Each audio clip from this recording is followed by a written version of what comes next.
आदरणीय दर्शक श्रोताहरूमा नमस्कार। म दमन राज ओली यहाँहरूलाई स्वागत छ हाम्रो युट्युब च्यानलमा। हामीले प्रकाश यश र असद्वारा लिखित जङ्गबहादुर राणाको जीवनी लिएर आएका छौँ। नेपालको इतिहासलाई रोचक बनाउने व्यक्तित्व हुन् जङ्गबहादुर राणा। उनको जीवनी यसरी सुरु हुन्छ। नेपालको आधुनिक इतिहासमा अर्थात् 19औँ शताब्दीमा नेपाल राष्ट्र निर्माता राजगुण सम्पन्न भए पनि राजनेताका रूपमा पृथ्वीनारायण शाह नै सर्वश्रेष्ठ मानिन्छन्। त्यसपछि उनीसँग साधिएका राष्ट्रभक्त भारदारहरू र नायब बहादुर शाह नै बाबुको बिडो थाम्ने गणनायोग्य इतिहासका सपुत पात्र बनिन्छन्। त्यसपछि 20औँ शताब्दीमा राणा राज्य प्रवर्तक जङ्गबहादुर नै राष्ट्र र राष्ट्रियता जोगाउने प्रवृत्त पात्र मानिन्छन्।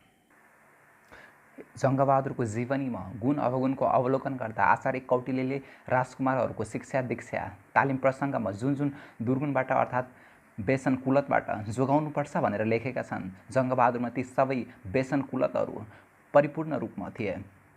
तर उनका ती दुर्गुणहरूलाई पनि उनको पुरुषार्थको रूपमा बखान गरिन्छन्। उनको पहिलो व्यसन स्त्री लम्पट हुनु नै हो। त्यसबेला मर्दका 10वटी भन्ने उखान जस्तै उनका 40वटी भन्दा बढी त मुखिनीहरू नै थिए। महारानी, रानी दर्जा पाएको वैद अवैध बाहेक रखौडी त अनगन्ती थिए। बाहुनी, छेत्रिनी, मगर्नी, मुसलमानीसम्मका स्त्री सङ्ग्रह गरेका थिए उनले। जङ्गबहादुरको स्त्री प्रसङ्ग त हदैसम्म पुगेको आश्चर्यकारी छ। उनी एकपटक पटना जाँदा त्यहाँका दलाल मार्फत छानी छानी उम्दा उम्दा रूपा जीवा वेश्याहरूसँग सम्भोग गरेछन्। यहाँ गाउँ सहरका भोला भाला केटी खेलाएका जङ्गबहादुरलाई त्यहाँका रति क्रीडामा माहिर 101 नगरवधुहरूले विविध प्रकारले रति सुख दिलाएछन्। परन्तु जङ्गबहादुरको अन्तर्मनमा वेश्यागमनको पापबोध भएछ र 5 दिनसम्म गरेको यस पापको प्रायश्चितका लागि काशी गई के गर्नुपर्छ, म त्यो गर्न तयार छु भनेर खुलस्त लेखेर पठाइदिनु भनेर राजगुरु विजयराजसँग सोधेर चिठी पठाएका थिए। उनी युरोप जाँदाको उनको स्त्री प्रसङ्गको कुरा झन् आश्चर्य लाग्दो छ। त्यहाँ बस्दा पनि लोराबेल नामकी एक सर्वश्रेष्ठ कल गर्लसँग रात बिताएको र त्यस बाबत 2.5 लाख बुझाएको थिए भन्ने कुरा त्यहाँको पत्रपत्रिकाहरूमा पनि छापिएको थियो। उनलाई यस्तो फुर्मासी खर्च गर्नलाई त्यहाँ हुन्डी मार्फत जति पनि रकम उपलब्ध हुन्थ्यो। नभए उनले यहाँबाट हिरामोती, माणिक्य औँठी, बाजुले आदि सजिएर झटझट्ट गहना लाएरै गएका थिए। यस्तै रङ्गेलीमा बकस दिँदा दिँदा रुट्ठै बुट्ठै भएर आएका थिए पनि भनिन्छ। नेपाली मासिकमा यस विषयमा पत्र प्रकाशित भएका छन्। त्यो कुनै पनि नेपाली शासकको पहिलो बेलायत यात्रा थियो। अलि पहिला भीमसेन थापाले पनि बेलायत जाने तर्खर मिलाएका थिए, तर के नमिलेर हो मातवरको मातहतका एक टोली पठाएका थिए। त्यस टोलीमा पनि जङ्गबहादुर कान्छो सदस्य भएर जान लागेका थिए, तर त्यस बेलाको नेपालको प्रतिनिधि भएर जान नपाएरै यो टोली कलकत्ताबाटै फर्केको थियो। यस बेला भने जङ्गबहादुर नेपालको राजाकै प्रतिनिधि भएर गएका थिए। जङ्गबहादुर र उनका साथ गएका दलले त्यहाँ राम्रै स्वागत सत्कार पाएका थिए। जङ्गबहादुरलाई त एक स्वतन्त्र राष्ट्रको राजप्रतिनिधिको रूपमा ठुलो सम्मान दिएको थियो। जङ्गबहादुरसँग भिक्टोरिया महारानीले स्वागत समारोहमा हात मिलाएको नै चुम्बन गरेको, एकै आसनमा बसेको, एउटै बगीमा चढेर हिँडेको देख्दा त नेपालीहरू तिनछक परेका थिए। नाचगान, बजान, भोज आदि हरेक कार्यक्रममा सँगै बसेको, सँगै हिँडेको, एकान्तमा बात मारेको देखेर जङ्गबहादुरको स्त्री प्रसङ्ग राम रौस सुने जानेका नेपालीले लौ न महारानीलाई पनि हाम्रा महाराजले बाँकी राखेनछन् भन्ने काने खुसी गर्न थाले। नेपालमा महिलाले बोल्न हाँस्न त के, मुख देखाउन पनि नहुने, मजत्रोले मुख छोपेर घुम्टो हालेर सारीले गोलीगाँठसम्म ढाक्नुपर्ने, नभए बात लाग्ने सामाजिक परिस्थिति भोगेका नेपालीले त्यस्तो खुल्ला वातावरण देखेका थिएनन्। छोटा छोटा लुगा लाएका, फुको कपाल लिएका महिलाहरू पुरुषसँग हाँसखेल ठट्टा गर्दै लठारिँदै हिँडेको र जङ्गबहादुरको महारानीसँगको उठबस देख्दा नेपालीले शङ्का गर्नु, कुरा काट्नु स्वाभाविकै पनि हो। उनलाई त अजीबको अर्कै लोकमा आइपुगेको अनुभूति भइरहेको थियो।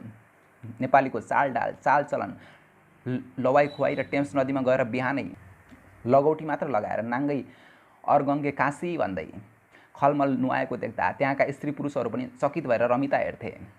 अरू त एकछिनको रमाइलो भए पनि जङ्गबहादुरको रानीसँगको उठबसलाई लिएर चलेको काने खुसी चाहिँ यहाँसम्म आइपुगेको थियो। सर्वलौकिक भएर गाइनेको सारङ्गीमा पुगेर मनोरञ्जनको साधन बन्यो।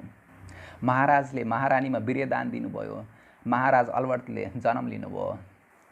जङ्गबहादुरका यस्ता अनेकौँ रति लीलाका कथा पुरुषार्थको रूपमा सुनाइन्थे। गोर्खा रेजिमेन्टबाट फर्केका गोर्खा जवानको जवानीमा यस्तै रमाइलो कहानी सुनिन थाल्यो।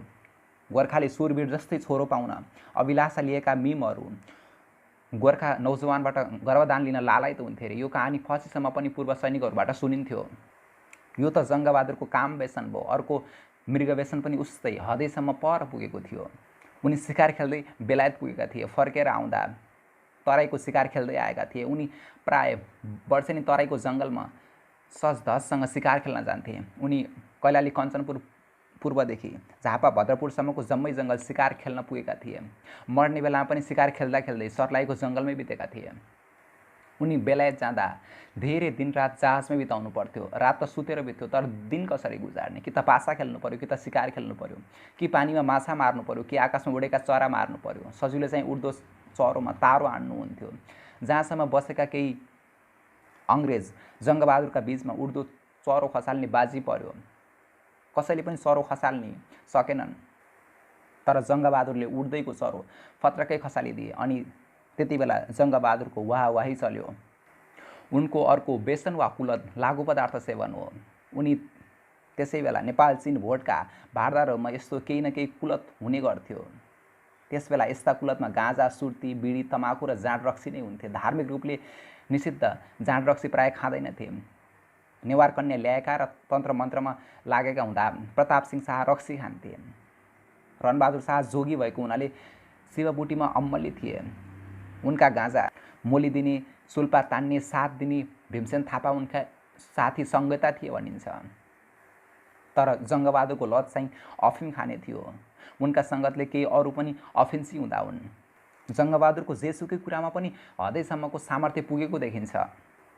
खाने पदार्थ प्रशस्त छ, खाने शक्ति छैन। उम्दा उम्दा युवती छन् तर सम्भोग शक्ति छैन। धन दौलत छन् तर दान दिने शक्ति छैन भने के काम? भोजन शक्ति, सम्भोग शक्ति र दान शक्ति यी सबै कुरा एउटै मान्छेमा हुँदैनन्। परन्तु जङ्गबहादुरसँग खाने पदार्थ पनि चाहिँदा छन्, खाने शक्ति जति पनि छ, बरङ्गाना पनि जति छन्, सम्भोग गर्ने शक्ति पनि त्यत्तिकै छ, सम्पत्ति पनि प्रशस्त छ, दान दिन चाहिने शक्ति पनि त्यत्तिकै छ। एउटै जङ्गबहादुरमा दुर्लभ बनेका ती कुनै सबै कुरा भरिपूर्ण छन्। यसरी हेर्दा जङ्गबहादुरको व्यक्तिगत जीवन विलासी मोज मस्तले भरिएको देखिन्छ। यति मात्रै उनको जीवन लीला हुँदो त इतिहासका पात्रमा उनी कौन पूछे खिचडी का दाल हुने थिए। परन्तु जङ्गबहादुरलाई सम्झनु पर्ने ऐतिहासिक पात्रहरूमा गणना गर्नुपर्ने गुण पनि त्यस्तै प्रखर थिए। इतिहासका पात्रले के खायो, के लायो, कति स्वास्नी राख्यो भनेर मात्र गणना गरिँदैन। उसले देशको लागि के गर्यो, देशवासीलाई के दियो भन्ने कुरा चाहिँ मुख्य हुन्। जङ्गबहादुरको मुख्य गुण भनेको आफ्ना देशको द्रव्य शक्ति, जनशक्ति बढाएर राख्नु नै थियो। अर्थात् देशलाई समृद्ध र देशवासीलाई सम्पन्न पार्नमै सीमित थियो। उनले आफ्नो धन विदेश लगेर राखेनन्, अरूलाई पनि धन विदेश लान दिएनन्। विदेशमा लगेको धन फेरि फर्केर आफ्नो देशमा आउँदैन, बरु पछि विदेशले जफत गरिदिन सक्छन् भनेर विदेशको कुनै धर्मका लागि पनि गुठी राख्न समेत मनाइ गरेका थिए। अर्को कुरा, आफ्नो देशको जनशक्ति विदेश पलायन नहोस् भन्नेमा उनी अत्यन्त सचेत थिए। नेपाल अङ्ग्रेज युद्धमा गोर्खालीको शौर्य वीर्य देखेर अनुभव गरेर ब्रिटिसले भागेर लुकीछिपी गएका रिक्रुट भर्ना गरी एक गोर्खा रेजिमेन्ट खडा गरेको थियो। त्यसलाई निरन्तर बढाउन बारम्बार जङ्गबहादुरसँग सम्झौता गरेर रिक्रुट भर्ना गर्न चाहन्थ्यो। उनले यसैलाई नानाभाती बिङ्गा लगाएर टारिराखेका थिए। ब्रिटिसले अनेक बेहोरा गर्दा ढेपी लाउँदा पनि उनी भन्ने गर्थे, नेपालीहरू अङ्ग्रेजलाई बाप बैरी ठान्छन्, तपाईहरूले हाम्रो देश लगिराख्नु भएको छ। यसले गर्दा धेरैजना चिडिरहेका छन्। मैले सम्झौता गरेर रिक्रुट भर्ना गरिदिए भने पनि केही जाने, पछि यिनले तपाईहरूमाथि नै दया गरे वा ज्यानै लिए भने त्यसको जवाफदेही ममा आइपर्छ। त्यसर्थ राजी खुसी कोही जान्छन् भने लानुहोस्, तर म आफ्नो हात मुखले चाहिँ जा भन्दिनँ। यता आफ्नो सीमा सुरक्षा अधिकारीलाई कोही नेपाली छिरिक्क बाहिर जान नदिनु, सोध्नु किन विदेश जाने रहेछ। यदि पल्टन भर्ना हुन जान्छु भन्यो भने सम्झाइ बुझाइ फर्काइदिनु, यदि मानेन भने तम्बिहाली हाम्रो हजुरमा पठाइदिनु भनेर लेखी पठाएका थिए। उनले यसरी अङ्ग्रेजलाई नचिडाई आफ्नो काम पटाएका थिए। आफ्नै देशलाई धनजनले भरिपूर्ण समृद्ध बनाएर ठुलो सैनिक बल जमाएर अङ्ग्रेजलाई आपत्ति पर्दा बरु सैनिक सहायता दिएर आफ्नो गुमेको जमिन फिर्ता ल्याउन चाहन्थे उनी। सैनिक बल जमाएकैले भोट युद्ध जितेर सिर्तो मात्र भराएनन्, 100 वर्षसम्म नेपालको भोट व्यापारमा एकाधिकार जमाएर देशलाई केही मात्रामा समृद्ध पनि पारिदिए। यस मानेमा पृथ्वीनारायण शाहका केही गुणहरू जङ्गबहादुरमा पनि देखिन्छन्। जन्म र परिवार। जङ्गबहादुरको जन्म विक्रम सम्वत 1874 असाढ 7 गते काठमाडौँको थापाथलीमा भएको थियो। यिनका बराजु रामकृष्ण कुँवर पृथ्वीनारायण शाहको पूर्वी नेपालको एकीकरणको अभियानमा संलग्न थिए। यिनका बाबु बालनरसिंह कुँवर रणबहादुर शाहको दरबारमा महत्त्वपूर्ण भारदार थिए। 1863मा रणबहादुर शाहको काठमाडौँमा रातको समयमा उनका सौतेनी भाइ शेरबहादुर शाहले हत्या गर्दा उनी त्यही उपस्थित थिए। के हेर्छस्, शेरेले मलाई मार्या भन्ने शब्द सुनि बालनरसिंहले शेरबहादुरलाई त्यही मारिदिए। त्यसको 30 वर्षसम्म भीमसेन थापा सर्वशक्तिमान भए। बालनरसिंह कुँवर काजी भए र धनकुटा जुम्लाका बडा हाकिम पनि भए। मातवर सिंह थापा जङ्गबहादुरका साक्कै मामा थिए। मातवर सिंह भीमसेन थापाका साक्कै भतिजा थिए। जङ्गको न्वारानको नाउँ वीर नरसिंह थियो र जङ्गबहादुर भन्ने नाम पनि मामा मातवर सिंहले नै राखिदिएका थिए। बालनरसिंह कुँवरका जेठी स्वास्नीबाट एक छोरा थिए, भक्तवीर, जो जङ्गभन्दा जेठा पनि थिए। कान्छी स्वास्नी गणेश कुमारीबाट जन्मेका 8 छोरामध्ये जङ्ग जेठा थिए। उनले आफ्ना माइला भाइ बमबहादुरलाई करिब 1 वर्षका लागि प्रधानमन्त्री पनि बनाएका थिए। उनी बेलायत जाँदा बमबहादुर नै कार्यवाहक प्रधानमन्त्री भएका थिए। उनका साइला भाइ बद्रीनरसिंह थिए, जसले जङ्गलाई बेलायतबाट फर्केपछि मार्ने षड्यन्त्र गरेकाले जङ्गले भारत सरकारसँग भनी इलाहाबादमा 2 वर्षसम्म कैद गराएका थिए। जङ्गका भाइमध्ये आफ्नो नाममा नरसिंह लेख्ने बद्री नरसिंह मात्र भए। जङ्गको नामको पछाडि वीर नरसिंह चलेन। माथवर सिंहले राखेको नाम जङ्गबहादुर नै चल्यो।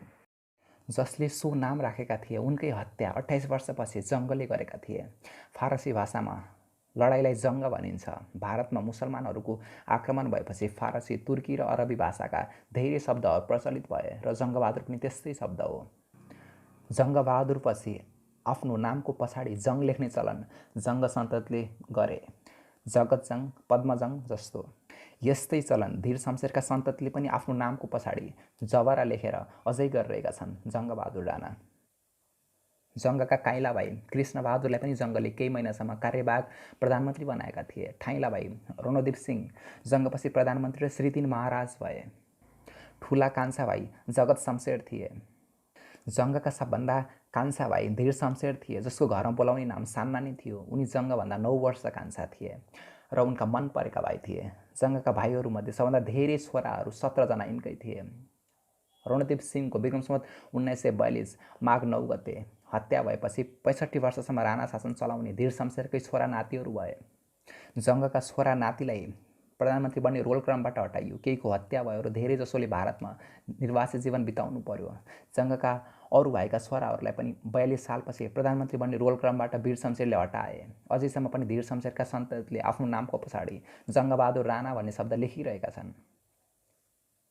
पृथ्वीनारायण शाहको प्रशस्तिमा शमशेर जङ्गबहादुर भन्ने पदवी अरबी फारसी मूलका शब्द हुन्, जो उनलाई दिल्लीका मुगल सम्राट शाह आलमले दिएका हुन्। त्यसबेला भारतबाट मुगल साम्राज्य अस्ताउनै लागेको थियो। अङ्ग्रेजी शक्ति बढ्दै थियो। राजाको प्रशस्तिबाट शमशेर जङ्गबहादुर भन्ने राजा महेन्द्रले हटाएका हुन्। जङ्गका छोरा पद्मजङले आफ्ना पिताको बालककालबारे अनेक कुरा जङ्गको जीवनीमा लेखेका छन्। जङ्गको जन्म हुँदा मुख्तियार भीमसेन थापा थिए र राजा राजेन्द्रकी नायब रणबहादुरकी रानी ललित त्रिपुरा सुन्दरी थिइन्। सुगौली सन्धि भएको 1.25 वर्ष जति भएको थियो। जङ्ग 3 वर्षको हुँदा उनको कान छेड्ने समारोहमा महारानी ललित त्रिपुरा सुन्दरले कान पासा दिएको कुरा पद्मजङले लेखेका छन्। सुगौली सन्धिको फलस्वरूप नेपालले आफ्नो भूमिमा पूर्वमा टिस्टा र पश्चिममा सतलज नदीसम्म फैलिएकोमा पूर्व मेची र पश्चिममा महाकाली बीचमा सीमित हुन गई 3 खण्डको 1 खण्ड गुमाएको थियो। यसरी गुमेको भूखण्डको एक भाग नयाँ मुलुक बाँके बर्दिया कैलाली कञ्चनपुर सन्धि भएको 1 वर्षपछि जन्मेका आफ्नै छोराले नेपालमा फिर्ता ल्याउँछ भन्ने काजी बालनरसिंह सिंहलाई लागेकै थिएन। जङ्ग 8 वर्षको हुँदा आफ्नो पिताको घोडा रुखमा बाँधिरहेको देखेर त्यसमा चढे। सो घोडा तबेलामा पुगेर अड्डियो। यसअघि जङ्गले कहिले घोडा चढेका थिएनन् र यसरी घोडा चढ्दा पनि उनी डराएनन् भनी पद्मजङले लेखेका छन्। बालककालमा एकपल्ट बगैँचामा खेल्दा उनले सर्प देखे। उनले त्यसको टाउको समातेर आफ्नो पितालाई देखाउन लगे। सर्पले उनको हात वरिपरि बेरिसकेको थियो, तर उनले त्यसलाई छोडेनन्। छोडेको भए टोक्थ्यो होला। उनले यसो गरेको देखेर उनका पिता तिनसक परेर उनले सर्पको पुच्छर समातेर बेरेको निकालेर मारे। जङ्गबहादुरको कुस्ती खेल्न पनि धेरै सोख थियो। उनका पिताले उनलाई संस्कृत पढाउन सुरु गरिदिएका थिए र उनका लागि गुरु पनि राखिदिएका थिए, तर उनले पढ्न लेख्नमा चाख लिएनन्। उनको हस्ताक्षरले नै उनी धेरै लेखपढ गर्न जानेका व्यक्ति थिएनन् भन्ने कुरा देखिन्छ। जङ्ग 11 वर्षको उमेरमा प्रसाद सिंह थापाकी छोरीसँग बिहा गरेका थिए। गरिबीका दिनहरू। विक्रम सम्वत 1888 महारानी ललित त्रिपुरा सुन्दरीको देहान्त भयो। रणबहादुर शाहको हत्या भएपछि उनी नै गिरमान युद्ध र राजेन्द्रकी नायबी भएकी थिइन् र त्यसबेला भीमसेन थापा मुख्तियार थिए। उनको देहान्त भएपछि भीमसेन थापा र उनका सम्बन्धीहरूको खराब दिन सुरु भयो। राजा राजेन्द्रको भारतको गोरखपुरबाट खोजी ल्याइएकी डोला साम्राज्यलक्ष्मी र राज्यलक्ष्मीसँग विक्रम सम्वत 1880 श्री पञ्चमी बालाजुमा एउटै यज्ञमा विवाह भएको थियो। त्यसबेला राजेन्द्रको उमेर 10 वर्षको थियो भने जेठी रानीको उमेर 8 वर्ष र कान्छी रानीको उमेर 6 वर्षको थियो। ललित त्रिपुरा सुन्दरीको देहान्त हुँदा राजेन्द्र 18 वर्षका भइसकेका थिए। जेठी महारानी साम्राज्यलक्ष्मी त्यसपछि शक्तिशाली भइन् र उनले पाँडेहरूलाई आफ्ना मुख्य सहयोगी मानिन्। पाँडेहरूलाई भीमसेन थापाले खेदो खनेका थिए। अब पाँडेहरूले भीमसेन थापामाथि बदला लिन लागे। भीमसेन थापालाई कारावासमा राखियो र उनले विक्रम सम्वत 1896 साउनमा आत्महत्या गर्ने कोसिस गरे र 9 दिनपछि विष्णुमतीको किनारमा उनको मृत्यु भयो। त्यसपछि भीमसेनका सम्बन्धीहरूको सर्वस्व भयो। माथवर सिंह भीमसेन थापाका भतिजा थिए। जङ्गबहादुर माथवर सिंहका भानिज थिए। जङ्गबहादुरका पिता बाल नरसिंह त्यसबेला बडा हाकिम थिए र उनलाई काठमाडौँ बोलाई उनको सबै सम्पत्ति जफत गरियो। बाल नरसिंहले आफू सम्पन्न हुँदा काठमाडौँको पशुपति क्षेत्रको आर्यघाटमा आफ्नै पैसाले पुल बनाइदिन लागेका थिए। सो अर्थ अभावले पुरा हुन सकेन। उनले आफ्ना काकाका छोरा वीरभद्रसँग रु 15,000 सापटी माग्न आए। वीरभद्रले खालि 8वटा छोरा मात्र भएको व्यक्तिलाई कुन धन जमानी लिई मैले सापटी दिने भनेर वचन लगाए। बाल नरसिंहले उनलाई जवाफ दिए, एक दिन यस्तो पनि आउनेछ जब मेरा छोराहरू यति ठुलो पदमा पुग्नेछन् कि तिम्रा छोराहरू उसबाट केही फाइदा लिन उत्सुक हुनेछन्। नभन्दै त्यस्तै भयो। वीरभद्रले बाल नरसिंहलाई गरेको अपमानलाई जङ्गले कहिल्यै बिर्सेनन्। जङ्ग सत्तामा आएपछि आफ्नो सबै सम्बन्धीलाई सेनामा जर्नेल बनाए पनि वीरभद्रका छोरालाई उनको आखिरी समयसम्म कर्णेल मात्र बनाए। इतिहासकार ढुण्डीराज भण्डारीले जङ्गबहादुरको बाल्यकाल मावलीमा भेडा चराउनमा बितेको थियो भनी लेखेका छन्। जङ्गबहादुरले आफ्नो बाल्यकाल आफ्ना पिता काजी बाल नरसिंह कुँवरसँगै उनी बडा हाकिम भएको जुम्ला डडेलधुरा धनकुटामा बिताए। उनको आर्थिक अवस्था खराब भएको विक्रम सम्वत 1896 भीमसेनको मृत्यु भएपछि हो। त्यसबेला उनको उमेर 22 वर्ष पुगिसकेको थियो। इतिहासकार ढुण्डीराज भण्डारी राणा शासनका अति विरोधी छन् र कहिलेकाहीँ बिना प्रमाण पनि अलि बढी लेख्छन्। उनलाई गरिबीले सताउन थालेपछि जङ्गले केही पैसा कमाउन सकिन्छ कि भनेर जुवा पनि खेल्न थाले। एक दिन उनले जुवामा रु 1100 हारेर पाटनका राँगो र भैँसीका व्यापारी धनसुन्दर साल्मीसँग पैसा माग्न गए। धनसुन्दर साल्मी थिएनन्, राजभण्डारी थिए भन्ने अमरराज राजभण्डारीको भनाइ छ। जङ्गले आफूमाथि गरेको उपकारको बदलामा त्यस राजभण्डारी परिवारको धेरै भलाइ गरे। 1906 मा आफू बेलायत जाँदा सिद्धिमानसिंह राजभण्डारलाई जङ्गबहादुरले सँगै लगेर नयाँ मुलुक प्राप्त भएपछि उनलाई त्यहाँको बडा हाकिम समेत बनाए। जङ्गले बनारसमा मिसिरजी भन्ने नामी गुण्डाका अड्डामा काम गरे र त्यहाँ उनको हातबाट एउटा गुण्डा काटियो। आफ्नो हातमा सत्ता आएपछि जङ्गले मिसिरजीलाई बारा जिल्लाको परवानीपुरमा बिर्ता बकस दिए भने ढुण्डीराज भण्डारीले लेखेका छन्। जङ्गले तराईमा गई हात्ती समातेर बेच्ने व्यवसाय गर्न खोजे। उनलाई यसमा सफलता मिलेन। त्यसबेला आफूले गर्न नसकेका कुरा आफू सत्तामा आएपछि उनले धेरै पटक गरे। उनी नेपाल छोडेर भारतको बनारस गएर बसे। बनारसमा उनी गङ्गाजीको किनारमा रामघाटमा बसेका थिए। त्यही उनको तीर्थराज पण्डितसँग परिचय भयो, जो विजयराज पण्डितका काकाका छोरा थिए। काठमाडौँ फर्केपछि पहिली पत्नी प्रसाद सिंह थापाकी छोरीको मृत्यु भएको कुरा थाहा पाए। उनका जेठा छोरा भीमजङको जन्म त्यही पत्नीबाट भएको थियो। जङ्गले कुट्नाले भीमजङको मृत्यु भएको थियो पनि भनिन्छ। 1896 मा उनको सनकसिंह टण्डनकी बहिनी नन्दकुमारीसँग विवाह भयो। यही पत्नीबाट जगतजङ, जितजङ र ताराकुमारीको जन्म भयो। नन्दकुमारले केही दाइजो पनि ल्याएकी थिइन् जसले जङ्गको गरिबी केही हट्यो। पद्मजङले आफ्ना दाइहरूका नाममा जगतजङ र जितजङको मात्र नाम उल्लेख गरेका छन्। भीमजङ विक्रम सम्वत 1903 असाढमा जन्मेको लेखेका छैनन्। राजा राजेन्द्र र सुरेन्द्रको सेवामा 1998 फागुनमा राजा वीरेन्द्र हात्ती खेदा गर्न तराईतर्फ गए। सिकारीहरूले एउटा जङ्गली हात्ती भेट्टाएका थिए तर त्यसलाई समात्न सकेका थिएनन्। जङ्गले त्यस हात्तीका 2 खुट्टालाई बाँध्न सफल भए। राजा राजेन्द्रले उनलाई त्यही नेपाली सेनाको कप्तान बनाइदिए। विक्रम सम्वत 1898 चैतमा बसन्तपुर दरबारमा जङ्गलले एउटा हातमा डोरी लिए मातेको राँगाको पुच्छर पछिल्लोतिरबाट समाती बसमा लिए।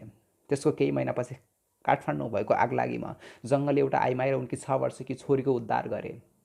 काठमाडौँबाट पूर्वतिर मनोरा नदीमा बाढी आएको थियो र जङ्गलले 2 जना डुब्न लागेका आइमाईलाई देखे, जसलाई नदीले बगाउनै लागेको थियो। जङ्गलले ती महिलाहरूलाई चुल्ठो समातेर उद्धार गरे। 1998 मै एकजना नेवारको घरमा पसेको चितुवालाई जिउँदै पक्रेर युवराज सुरेन्द्रलाई चढाए। त्यसको केही महिनापछि काठमाडौँको पश्चिममा रहेको दहचोकमा एउटा चितुवाले धेरै समस्या पारिरहेको थियो। जङ्गलले त्यस चितुवालाई 2 टुक्रा पारे। यो घटना भएको केही दिनपछि राजाको हात्ती बौलाएर आफ्नो माउतेलाई मारेछ। राजा राजेन्द्रसँग अनुमति लिएर जङ्गलले हात्ती आउने भनेको बाटाको एउटा घरमा पसेर झ्यालबाट हात्तीको काँधमा आम फाल्न पुगे। आफ्नो जिउमा चढ्न आएको व्यक्तिले हात्तीले फाल्न खोज्यो, तर जङ्गलले उसको घाँटीमा छुरा हानेर उसलाई नियन्त्रणमा लिए। युवराज सुरेन्द्रले एकपटक जङ्गललाई घोडा चढेर पुलबाट त्रिशुली नदीमा हाम फाल्न हुकुम दिए। एक दिन युवराज सुरेन्द्र धरहरा नजिकबाट हिँड्दै थिए। धरहरालाई देखेर उनले जङ्गललाई त्यहाँबाट हाम फाल्न हुकुम दिए। आफू सो काम गर्न सक्ने, तर 2 हप्तापछि भनेर जङ्गलले भने। युवराजले सो कुरा माने, तर 2 हप्तापछि सुरेन्द्रले यो घटनाबारे बिर्सिसकेका थिए। काठमाडौँको लगनटोलमा एउटा प्रसिद्ध इनार छ, जहाँको पानी पिउने गरिँदैन। त्यहाँ मारिएका राँगोका हड्डीहरू फाल्ने गरिएको थियो। युवराज सुरेन्द्रले उनलाई सो इनारमा हाम फाल्ने हुकुम दिए। हाम फाल्ने भनेको अघिल्लो दिन जङ्गका पिता बाल नरसिंहले बजारबाट रुवा किनेर राति सो इनारमा हाल्न लगाए।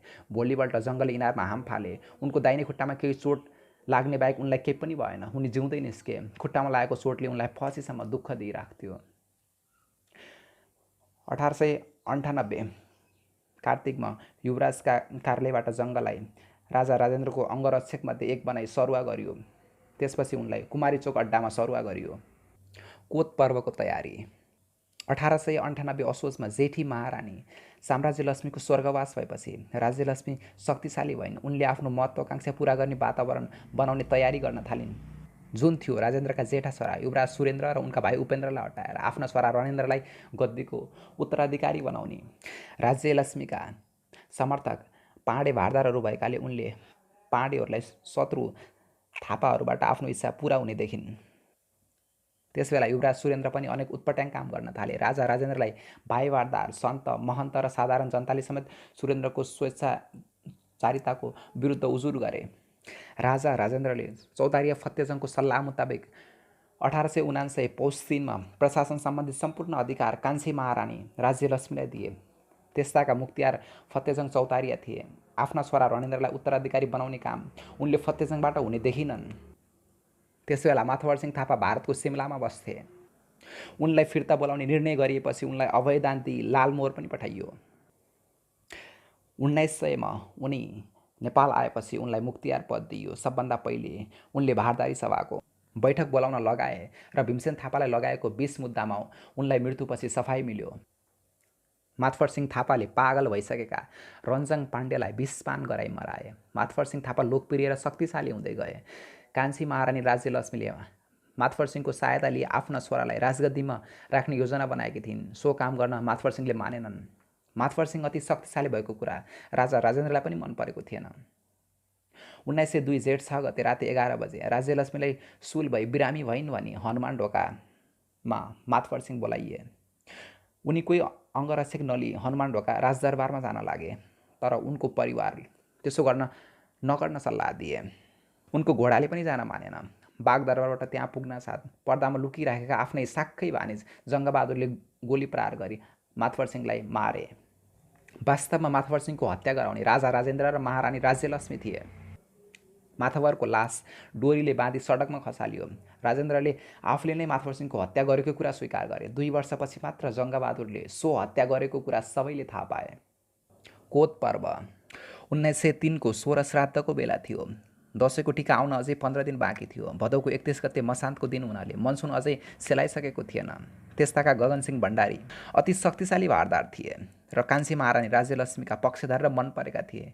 1903 सालमा जङ्गी र खर खजाना उनकै हातमा थियो। त्यसबेला प्रधानमन्त्रीको काम चौतारिया फतेजङ शाहले सम्हालेका थिए। जङ्गबहादुर पनि जनरल भई शक्तिशाली भएका थिए। गगनसिंह यी दुवैभन्दा बढी महत्त्वपूर्ण व्यक्ति भइसकेका थिए। गगनसिंहलाई आफ्नै घरको पूजा कोठामा पूजा गरिरहेको बेला भदौ 31 गते राति 10 बजेतिर आँखी झ्यालबाट गोली हानी कसैले हत्या गरिदियो। त्यो घरको माथिल्लो तलामा 2010सम्म पनि राति भूतले तर्साउँछ भनेर भनेको मैले सुनेको छु। गगन सिंहका छोरा वजीर सिंहले हत्या भएको कुरा तुरुन्त हनुमान ढोकामा गई कान्छी महारानी राज्यलक्ष्मीलाई बताए। त्यसताका काठमाडौँमा बिजुली बत्ती आइसकेको थिएन। कृष्ण पक्षको नवमीको दिन हुनाले जुन पनि थिएन होला। वर्षाको समय हुनाले बादलले गर्दा अँध्यारो थियो होला। राज्यलक्ष्मी 10-12 सुसारीहरूलाई साथमा लिएर नाङ्गो तरवारले चिराग बाल्न लगाई हिँडेर गगनसिंहको घरमा पुगिन्। घरमा रुवावासी मच्चिरहेको थियो। त्यहाँ गगनसिंहका 3वटा पत्नीलाई सान्त्वना दिई सती जानबाट रोकिन्। उनले गगनसिंहको लास दाह संस्कारको निमित्त आर्यगाडतर्फ पठाउन लगाए। त्यस कामका लागि रु 1 लाखको निकासा दिइन् र गगनसिंहको हत्याको बदला लिने प्रण गरिन्। तर इतिहासकार बाबुराम आचार्यले महारानीले गगनसिंहको हत्यारा पत्ता नलागुन्जेल लासलाई नजलाउनु भनी भनेको कुरा पनि लेखेका छन्। हनुमान ढोका राजदरबारमा पुगेपछि राज्यलक्ष्मीले उर्दीको बिगुल बजाउन आदेश दिइन्। भारदारहरू धमाधम भेला हुन थाले। जङ्गबहादुरले त्यसबेला आफ्नो मातहतमा रहेका 500 सेना र आफ्ना 6 जना भाइहरू बमबहादुर, बद्रीनरसिंह, कृष्णबहादुर, रणदीप सिंह, जगत शमशेर र धीर शमशेरलाई कोतको आसपासमा राखेर वरिपरि सेनाले घेर्न लगाए। कङ्पु कोत भनेको हनुमान ढोकाको राजदरबारबाट पश्चिमतर्फ रहेको छ र हाल त्यहाँ नेपाली सेनाको ब्यारेक रहेको छ। 1943तिर मात्र राजदरबार हनुमान ढोकाबाट नारायणहिटीमा सरेको हो र त्यसअघि कोत पर्वको समयमा कोत सैनिक दृष्टिले अति महत्त्वपूर्ण ठाउँ हुँदो हो। केही बेरपछि त्यहाँ मध्यरातिमा धेरैजसो भारदारहरू जम्मा भए। कोतमै महारानी आएर म गगनसिंहको हत्याराको पत्ता लगाइ छोड्छु भनी कराउन थालिन्। त्यसबेला वीरकेशर पाँडे सुरेन्द्रका विशेष सेवक थिए। गगनसिंहको हत्या वीरकेशरले गरेको हो कि भनेर उनलाई कोर्राले हानी केरकार गर्ने व्यवस्था हुँदै थियो। त्यसबेला अभिमान सिंह राणा 200 सैनिकले हनुमान ढोका आइपुगे। राजा राजेन्द्र पनि तल ओर्ले।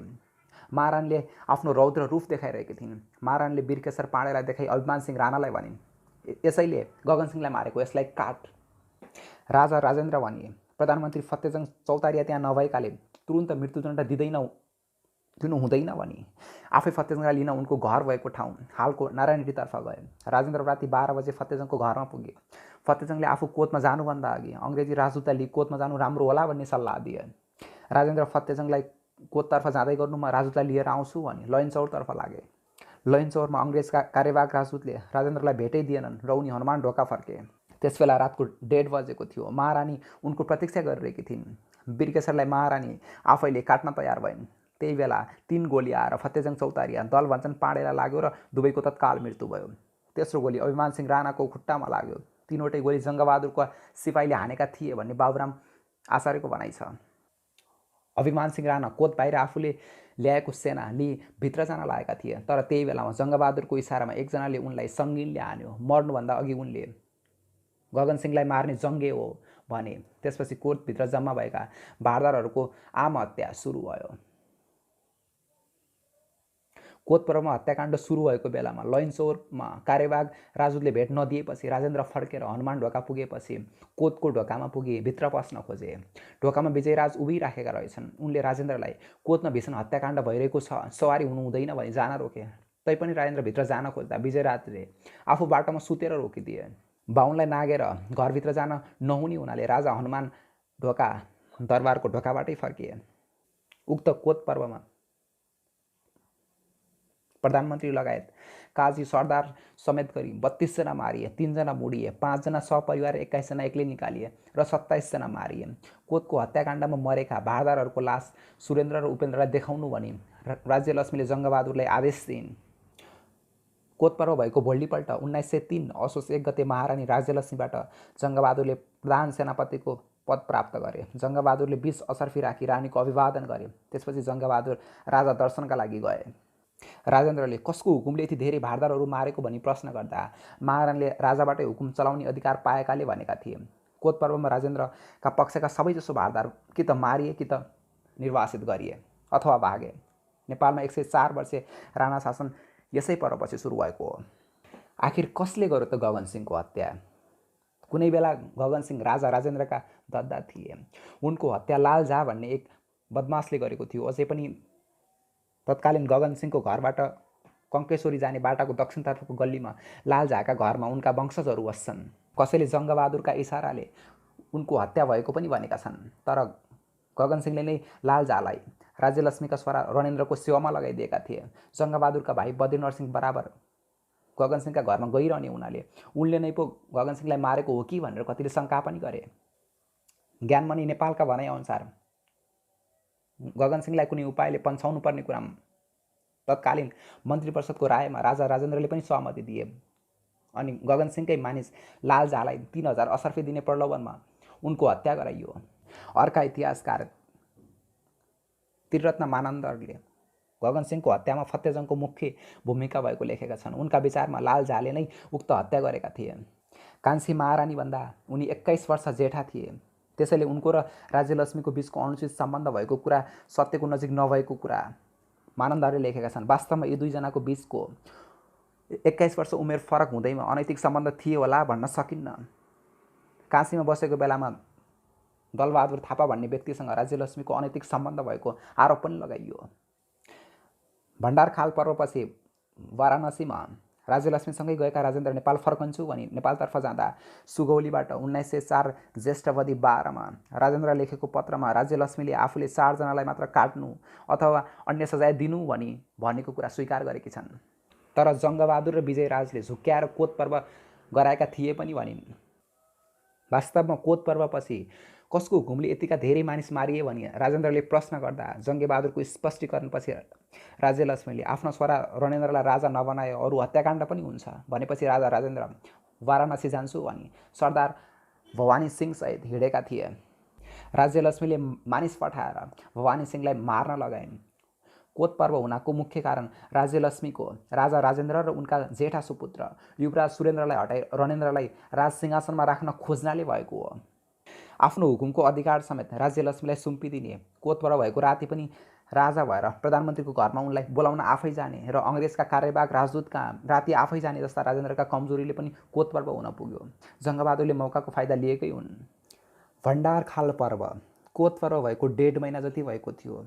दसैँका अगाडि नै भएको पजनीमा जङ्गबहादुरले आफ्ना भाइहरू तथा अन्य आफ्ना मानिसहरूको पदोन्नति गराइसकेका थिए। महारानी राज्यलक्ष्मीले सुरेन्द्र र उपेन्द्रको हत्या गरेर आफ्ना छोरा रणेन्द्रलाई उत्तराधिकारी बनाउन दबाब दिइराखेकी थिइन्। जङ्गबहादुरले यसो गर्न आनाकानी गरिरहेका थिए। दसैँ सकिएपछि राज्यलक्ष्मीले जङ्गबहादुरलाई एक पत्र पठाई सुरेन्द्र र उपेन्द्रलाई पन्छाइ रणेन्द्रलाई गद्दीमा राख्ने काम गर भनी पत्र पठाएको कुरा पुरुषोत्तम शमशेरले लेखेका छन्।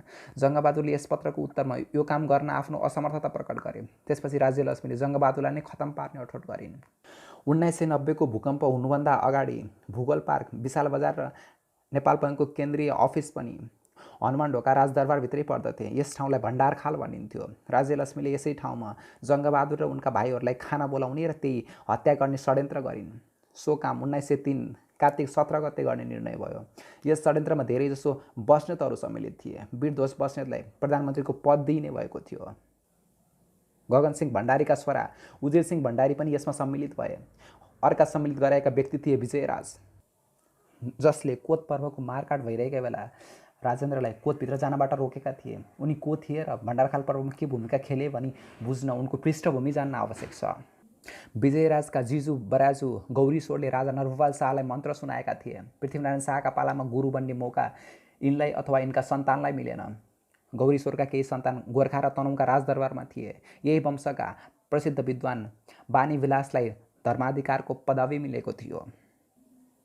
भण्डारखाल पर्व भएको 8 दिनपछि विजयराजलाई 1903 मार्गवती 5 मा राजेन्द्रले गरिदिएको लालमोहरमा तिमीहरूका घराना हाम्रा दरबारका अघिका पनि गुरु हौ भन्ने कुरा उल्लेख गरेकाले उनी दरबारसँग पहिलेदेखि नै सम्बद्ध व्यक्ति देखिन्छन्।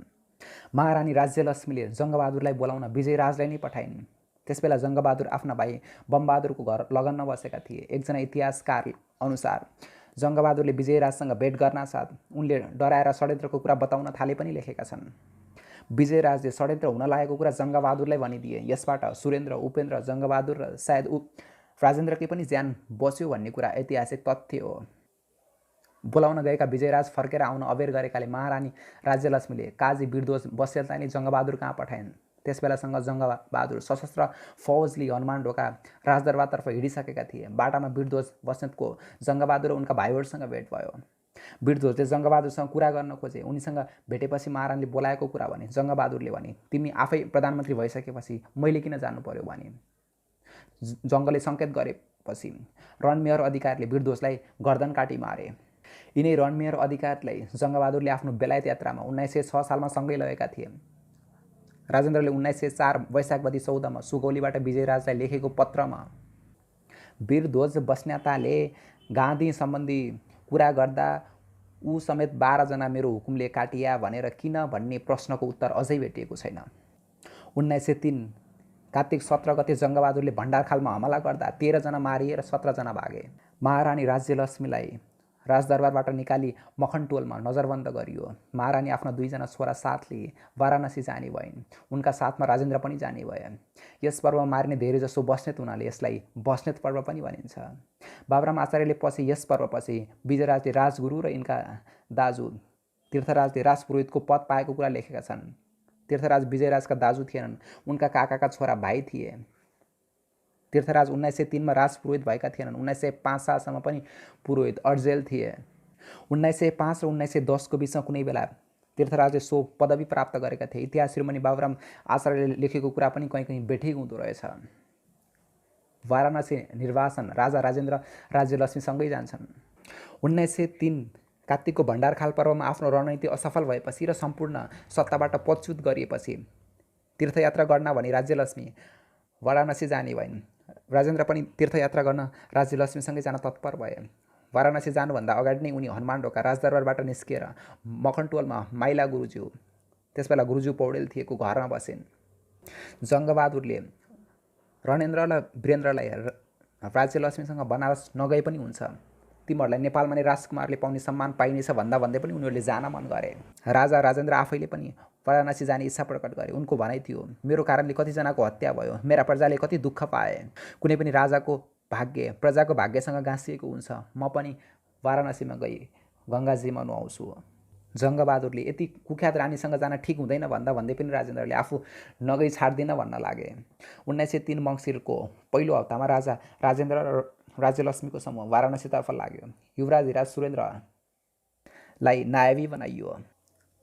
पद्मजङले महारानीलाई 31 लाख रुपैयाँ र 15 लाख रुपैयाँ पर्ने जवाहरत दिइयो भनी लेखेका छन्। उनको भनाइअनुसार जवाहरत र 13 लाख रुपैयाँ रानीको आफ्नै ढुकुटीबाट आएको थियो र 18 लाख रुपैयाँ सरकारी ढुकुटीबाट दिएको थियो। 2012-13 सम्म पनि हाम्रो तराईबाट आउने सरकारी आम्दानी भारतीय मुद्रामा आउँथ्यो, जसलाई कङ्ग्रु अथवा इस्ट इन्डिया कम्पनीको नाममा कम्पनी रुपैयाँ भनिन्थ्यो। सायद त्यही पैसा यो समूहलाई दिएको थियो। त्यस्ताका जवाहरत चाँदी र सुनका मुद्रामा सबै पैसा लगिएको थियो होला। राजधानीबाट भारतको सीमासम्म राजकीय समूहलाई पुर्याउन 4 जना जङ्गबहादुरका विश्वासिलो भारदार साथै शाही सेनाको टोली पनि पठाइएको थियो। इतिहासकार रामजी उपाध्यायले राज्यलक्ष्मी र उनका 2 जना राजकुमारहरूले 52 लाख रुपैयाँ सरकारी ढुकुटीबाट लगेको कुरा उल्लेख गरेका छन्। जङ्गबहादुरले काशी जान लागेका राजा र कान्छी महारानीको गतिविधिमा नजर राख्न कप्तान जङ्गबहादुर कुँवर, कप्तान धीरबहादुर कुँवर, कपरदार करवीर खत्रीलाई पठाएका थिए। यीमध्ये करवीर खत्रीलाई उनले आफूसँगै बेलायत पनि लगेका थिए। त्यहाँबाट फर्केपछि जङ्गकै विरुद्ध बद्री नरसिंहको संलग्नतामा भएको काममा सामेल भएकाले इलाहाबादमा उनलाई पनि जेल राखिएको थियो। वाराणसीमा राजा राजेन्द्र 80मा बसेका थिए भन्ने कुरो उनले त्यहाँबाट 1903 माघमा लेखेको पत्रमा उल्लेख गरेको छ।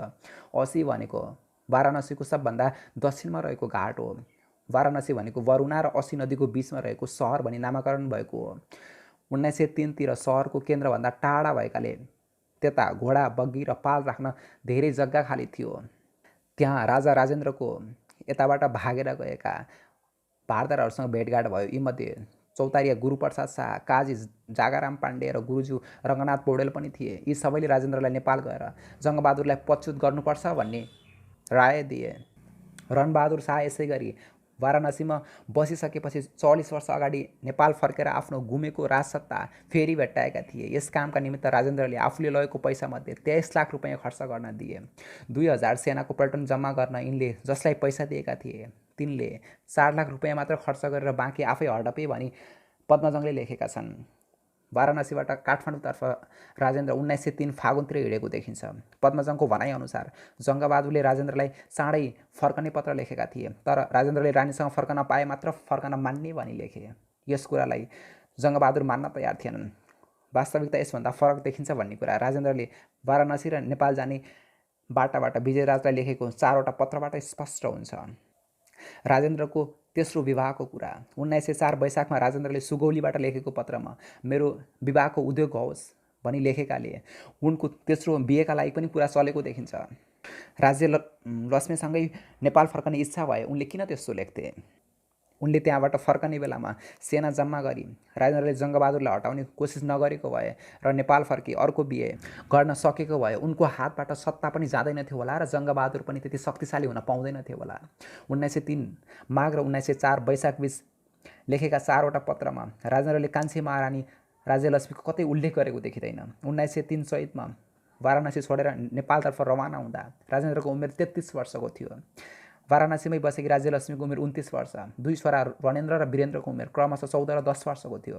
वाराणसी छोडेपछि राजेन्द्र र राज्यलक्ष्मीको कहिल्यै भेट भएन। राज्यलक्ष्मी 53 वर्षसम्म वाराणसीमा बाँचिरहन्।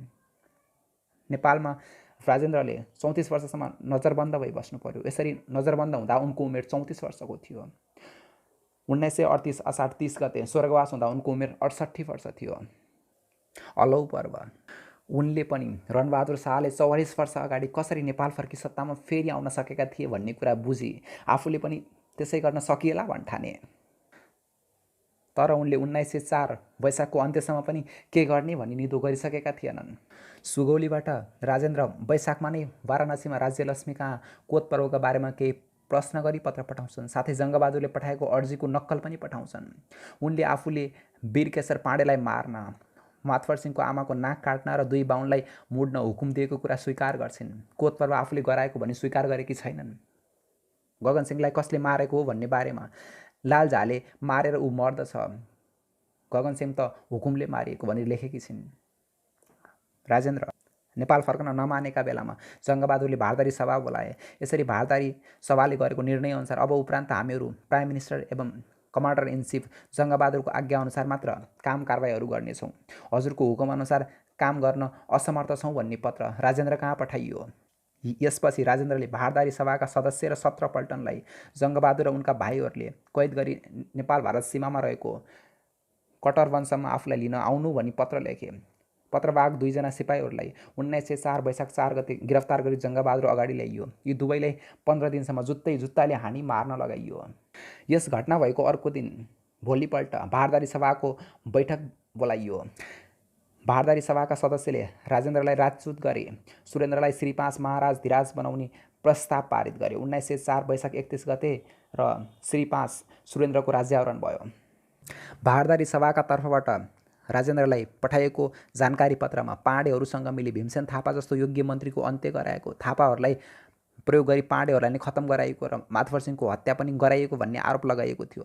आइमाईलाई देशको हालिमुहाली सुम्पेकाले कोत पर्व र भण्डारखाल पर्व जस्तो घटना पनि घट्न गएको कुरो लेखेको थियो। पत्रमा राजेन्द्रले भारतमै रहन चाहे, त्यही भत्ताकै व्यवस्था गरिदिने, तर नेपाल आउन चाहे पच्युत राजासरा बस्नुपर्ने कुरा उल्लेख गरिएको छ।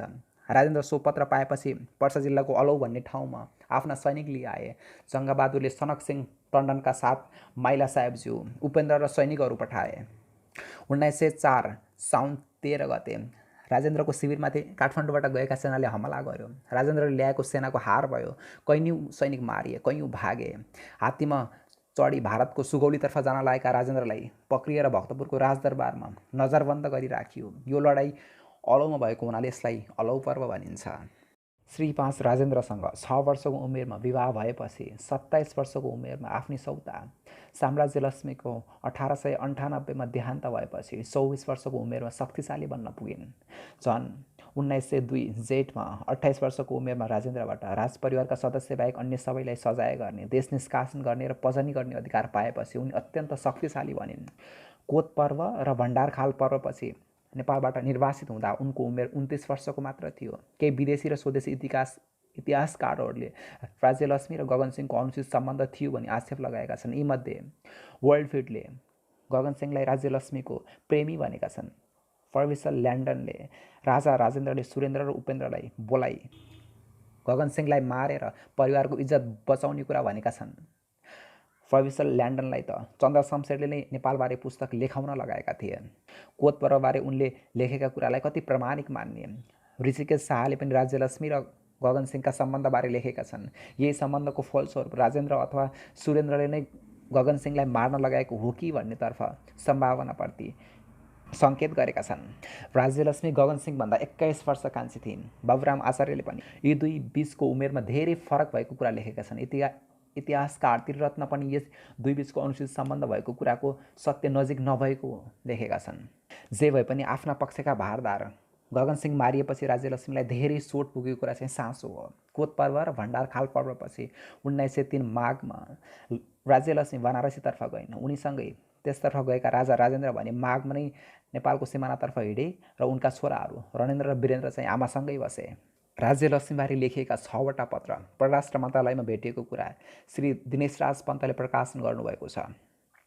पहिलो पत्रमा सुरेन्द्रले आफ्ना वैमात्रिक भाइ रणेन्द्र र वीरेन्द्रलाई राज्यलक्ष्मीको दलबहादुर थापा भन्ने व्यक्तिसँग अनैतिक सम्बन्ध भएको बारेमा लेखेका छन्। दलबहादुरसँग बेविचार भई 3 महिनाको गर्भ तुहाएको भन्ने खबर पाएपछि राज्यलक्ष्मीलाई काठमाडौँमा झिकाइएको रहेछ, तर उनी झिकाएको 6 महिनासम्म पनि आइनछन्। बनारसमा राज्यलक्ष्मीका नोकरीमा रहेकाले पनि त्यस्तै कुरा बकेका रहेछन् र साँचो होला भन्ने सुरेन्द्रलाई लागेछ। भाइहरूले आमासँग खानपान गरेको भए धर्म अधिकारको पतिया लिइहाल्न भनेका छन्। पतिया लिएको खण्डमा भात भान्सामा फरक भएनौ भनी भनेका छन्। दोस्रो पत्रमा राजेन्द्रले राज्यलक्ष्मीलाई आफूले बोलाउँदा पनि राज्यलक्ष्मी नेपाल नआएको र आफूले बन्द गरी पठाएको र पत्र पाएको 15 दिनभित्र नआएमा आफै प्रयासित गर्दछु भनी चाँडै आउन लेखेका छन्। राजेन्द्रले सुरेन्द्रलाई 1879 मा नानी महाराज धिराजको पदवी दिएका थिए। 1906 मा सुरेन्द्र राजा भएपछि पनि यस पत्रमा उनले छोरालाई नानी महाराज धिराज नै भनेका छन्। तेस्रो पत्र रणेन्द्रले पठाएको पत्रको उत्तर भनी लेखेका छन्। राज्यलक्ष्मीले बदकाम गरेकाले खर्च भई बाँकी भएको धन दौलतमा दुई भाइ रणेन्द्र र वीरेन्द्रको बराबर हक लाग्ने र आमाको भाग नलाग्ने कुरा भनेका छन्। काठमाडौँमा बसेका रेसिडेन्ट र भारतमा बसेका बडा साहेबलाई पनि लेखेर पठाएको छ र आफूले जस्तो माइला उपेन्द्रलाई देखेको त्यस्तै रणेन्द्र र वीरेन्द्रलाई पनि देखेको कुरा लेखिएको छ। चौथो पत्र श्री 5 बडा महारानीले आफ्ना देवर रणेन्द्रलाई लेखेको पत्र उनले पठाएको पत्रको जवाफमा रहेछ। जङ्गबहादुरले तिमीहरूको धन दौलत हिनामिना नहोस् भनी र दलबहादुर कहाँ छन् भनी थाहा पाउन यहाँबाट पठाएको काजी सुब्बालाई इसारा दिई त्यहाँका बडा साहेबलाई भनी पक्राउन लगाउनु भनी लेखिएको छ। पाँचौं पत्र जङ्गबहादुरले राज्यलक्ष्मीलाई लेखेका छन्। राज्यलक्ष्मीले लेखेका पत्रको जवाफमा यो पत्र लेखेको छ। राज्यलक्ष्मीले यहाँका मानिसले छोरासँग र जङ्गबहादुरसँग सम्बन्ध बिगारिदिए भनी लेखेकी रहेछन्। जङ्गबहादुरले राज्यलक्ष्मी र रणेन्द्रका बीच व्यत्यास के कारणले परेको हो ताईलाई थाहा होला भनेका छन्। त्यहाँको सम्पूर्ण सम्पत्ति 2 भाग लगाई रणेन्द्र र वीरेन्द्रलाई दिनुपर्ने, तर राज्यलक्ष्मीले पनि साहेबज्यूबाट अंशबाट पेटपीटको व्यवस्था बाँधी इज्जत साथ काँसे क्षेत्रमा बस्नुहोस् भनेका छन्। सम्पत्तिको 3 खण्डको 1 खण्ड आफूले पनि पाउनुपर्छ भन्ने राज्यलक्ष्मीको दाबी भए आफू बेलायत जान लाग्दा पटनामा माघ महिनामा स्नान गर्ने जाने हुनाले त्यही छोरा र नेपालतर्फबाट पठाएको काजी र सुब्बालाई समेत लिई आउन अनुरोध गरेका छन्। त्यहाँ 2 साहेबज्यूको चित्त बुझाउने गरी 3 भाग म लगाइदिउँला भनेका छन्। 6औं पत्र राजेन्द्रले विजयराजा लेखेका हुन्। जङ्गबहादुर 1906 माघदेखि 1907 पुससम्म बेलायत यात्रामा गएका थिए। उक्त पत्र 1907 मङ्सिरमा लेखिएको छ। राजेन्द्रले विजयराजलाई आफू काशी गएपछि राज्यलक्ष्मी गगन सिंहसँग कुन महिनामा बिग्रेकी थिइन् ठहर्याई दलबहादुर थापा र राज्यलक्ष्मी बीचको कायलानामा लेखाई लिइकन आउनु र त्यसपछि आफू प्रयासित गरौँला भनी लेखेका छन्। विजयराजलाई 1903 माघदेखि 1904 वैशाखको बीच 4वटा पत्र लेखेका छन्। वर्ल्डफिल्डले एकजना दलबहादुर भन्ने प्रवासी नेपाली उप राज्यलक्ष्मीले आफ्नो धेरै पैसा उडाइन् भनी लेखेका छन्। वर्ल्डफिल्ड त्यस्ताका अङ्ग्रेजी दूतावासमा डाक्टर थिए। यो घटना भएपछि पनि जङ्गबहादुरको दलबहादुर थापासँग राम्रो सम्बन्ध भएको कुरा निजले 1907 फागुनमा लेखेको पत्रबाट देखिएको छ। 1907 मा बेलायत यात्रा गर्न लाग्दा जङ्गबहादुर प्रधानमन्त्री भएको 4 वर्ष मात्र भएको थियो र आफू देश बाहिर गएका बेला आफूलाई अपदस्थ गरी राज्यलक्ष्मीको नेतृत्वमा आफ्ना विरोधीहरूले केही गर्छन् कि भन्ने उनलाई डर लागेको पनि हुनसक्छ। अर्कोतर्फ राज्यलक्ष्मीका विरुद्ध उजुरीको पत्र उनका छोरा रणेन्द्रले नै पठाएका देखिन्छ। जङ्गबहादुरले पनि उनी र उनका छोराहरूको बीच बनारसमा सम्पत्ति बाँडफाँड गरिदिएमा तिनै पक्षको स्वीकृति भएकाले पनि यस्तो आक्षेप लागेकामा पनि सम्पत्तिको कुरा परेकाले राज्यलक्ष्मी चुप रही जङ्गलाई बाँडफाँड गराउन दिएको हुनसक्छ। जङ्गबहादुरको बेलायत यात्रा कोत पर्व र भण्डारखाल पर्व भएको 3 वर्षपछि जङ्गबहादुरले करिब 1 वर्षसम्म युरोपको यात्रा गरे। युरोपमा उनको यात्रा र बेलायत र फ्रान्समा भएको थियो। यो यात्रा नेपालमा पनि धेरै चर्चित रह्यो र भ्रमण गरेका देशका समाचारपत्रहरूले पनि यसबारे लेखे। भारतीय उपमहाद्वीपका शासकमध्येबाट बेलायतको भ्रमण गरेको यो नै पहिलो पटक थियो। नेपालको कुनै व्यक्तिको युरोप भ्रमणबारे युरोपकै पत्रिकाले केही लेखेको पनि यो पहिलो पटक थियो। यसरी समाचार लेख्ने पत्रिकामध्ये लन्डनको the Times, the Illustrated London News थिए भने पेरिसबाट फ्रान्सेली भाषामा प्रकाशित हुने ओपिनियन्स पब्लिक, ला प्रेस, ली कन्स्टिट्युसनल, बुलेटिन डी प्यारिस आदि थिए। जङ्गलाई बेलायतभन्दा फ्रान्स बढी मन परेको थियो। उनको आफ्नो राज्यशक्ति छोडेर त्यही बसोबास गर्नेसम्म विचार गरेका थिए। उनी पेरिसबाट भूमध्य सागरको किनारामा रहेको मार्से सहरमा जहाज चढेका थिए र उनले आफ्नो भ्रमणलाई यस्तो सपना भन्ठानेका थिए जुन कहिले आउने छैन। जङ्गसँग को गएका थिए? जङ्गसँग उनका ठुला कान्छा भाइ जगत शमशेर र कान्छा भाइ धीर शमशेर पनि सँगै गएका थिए। जङ्गका केटाकेटीका साथी रणमेर अधिकारी र चीनमा धेरै पटक यात्रा गरेका करवीर खत्री पनि थिए। उनलाई जङ्गले कोत पर्वपछि राजा राजेन्द्र र कान्छी राज्यलक्ष्मी काशी जाँदा उनको गतिविधि बुझ्न सँगै पठाएका थिए। करवीर खत्रीले नेपाल फर्किसकेपछि बद्री नरसिंहको नेतृत्वमा भएको जङ्गबहादुरको विरुद्धको षड्यन्त्रमा भाग लिएका थिए। त्यस यात्रामा 2 काजीहरू हेमदल थापा र दिल्लीसिंह बस्नेत पनि थिए। अङ्ग्रेजी भाषा राम्ररी बोल्न जान्ने लालसिंह खत्री पनि सँगै गएका थिए। अर्का सँगै जाने व्यक्ति सिद्धिमानसिंह राजभण्डारी काठमाडौँको प्याफलमा बस्ने नेवार थिए। उनलाई पनि जङ्गले कोत पर्वपछि राजा राजेन्द्र र कान्छी महारानीको गतिविधि बुझ्न सँगै काशी पठाएका थिए। जङ्गको यात्राको बाटो 1906 मा भारतीय उपमहाद्वीपबाट बेलायत जाँदा जहाजबाट जानुपर्थ्यो। जहाजबाट कलकत्ता अथवा बम्बई भई जानुपर्थ्यो। उनको यात्रा कलकत्ताबाट सुरु गर्यो। उडिसाको पुरीमा रहेको जगन्नाथको मन्दिरमा तीर्थयात्रा गरेका थिए। त्यसपछि मद्रास भई श्रीलङ्का गएर एडेन पुगेका थिए। त्यहाँबाट इजिप्टको सुएज भन्ने ठाउँमा पुगेका थिए। त्यसबेला सुएज क्यानल बनिसकेको थिएन र भूमिमार्गबाट बग्गी चढेर भूमध्य सागरको तटमा रहेको अलेक्जेन्ड्रियासम्म गए। त्यही उनले बेलायत जाने अर्को जहाज चढे। बाटामा उनले माल्टा भन्ने टापु देखे। भूमध्य सागर पार गरेपछि जिब्राल्टरबाट उनको जहाज निस्कियो। बेलायतमा जङ्गको जहाज साउथह्याम्पटन भन्ने इङ्ल्यान्डको दक्षिणी भागमा रहेको बन्दरगाहमा पुगेको थियो। त्यसबेला टेलिग्राफ आइसकेको थियो र उनी बन्दरगाहमा पुगेको खबर तुरुन्त लन्डन पुगेको थियो। साउथह्याम्पटन बन्दरगाहबाट रेलमार्गबाट लन्डन 2 घण्टा टाढा थियो। लन्डनमा जङ्ग र उनको पार्टी रिचमेन्ड ट्रेस भन्ने घरमा बस्ने भए। जङ्ग लन्डन पुगेको बेलामा बिजुली बत्ती आइसकेको थिएन। बत्ती ग्यासले बाल्थे, कोइला बालेर खाना पकाउँथे।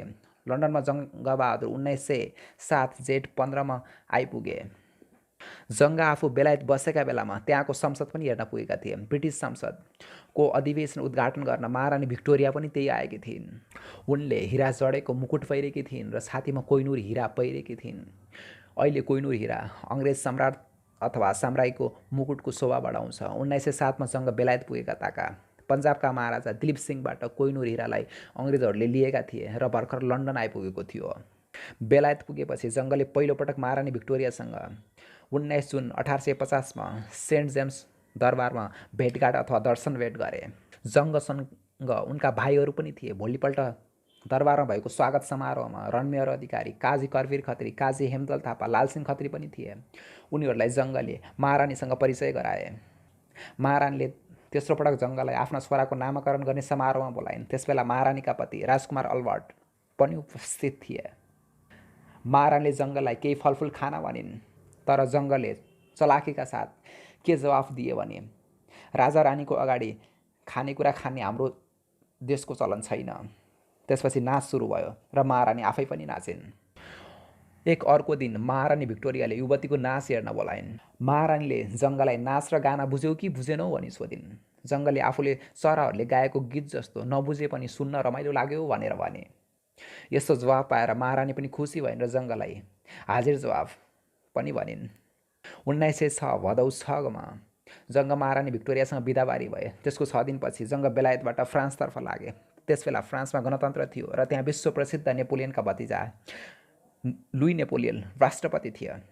पेरिसको फ्रान्सेली भाषाको पत्रिका द इलस्ट्रेसनले उनीबारे 21 सेप्टेम्बर 1806 एडीमा लेखेको थियो। जब जङ्ग पेरिसको ओपेरा हेर्न गएका थिए, त्यहाँ उनले फानी सेरितो नाम गरेकी एउटी नर्तकीको नाच यति मन पराए कि उनलाई 2वटा हिराका ब्रासलेट दिए।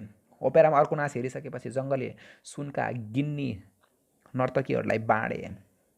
पेरिसको अर्को पत्रिका द इभेन्टमेन्टले 2 अक्टोबर 1850 को अङ्कमा जङ्गसँगै आएका एक चित्रकारका बारेमा लेख्यो जसले धेरै चित्रहरूको धेरै राम्रा प्रतिलिपिहरू बनाए। ती प्रसिद्ध चित्रकारको नाम भाजुमान चित्रकार थियो। अर्को पत्रिका ले कन्स्टिट्युसनलले 10 अक्टोबर 1850 एडीको अङ्कमा जङ्ग आफूले कथम कदाचित युरोपमा बस्न आउने मौका मिले बेलायतभन्दा फ्रान्समै बस्न मन पराउने कुरा भने, किनकि उनले फ्रान्सेलीहरू बढी मित्रवत भएको र न्यानोपन भेट्टाए।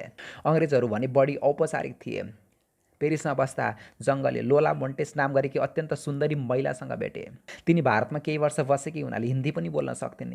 यात्रामा जङ्गले आफूले बुझ्ने भाषा बोल्ने महिला भेटेको यिनैलाई मात्र थियो।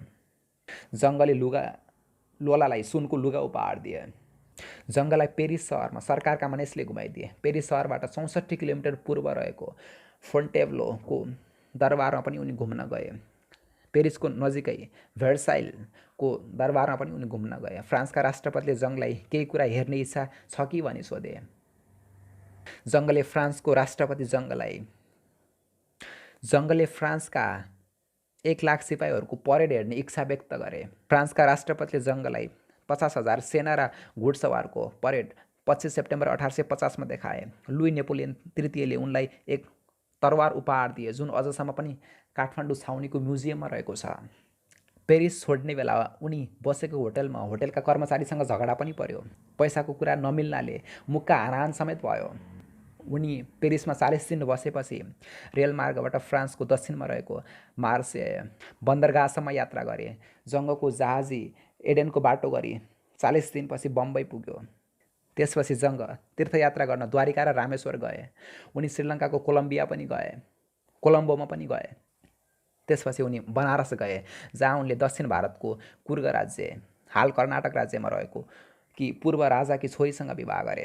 जङ्ग नेपालको सीमामा 1907 माघको मध्यमा पुगे।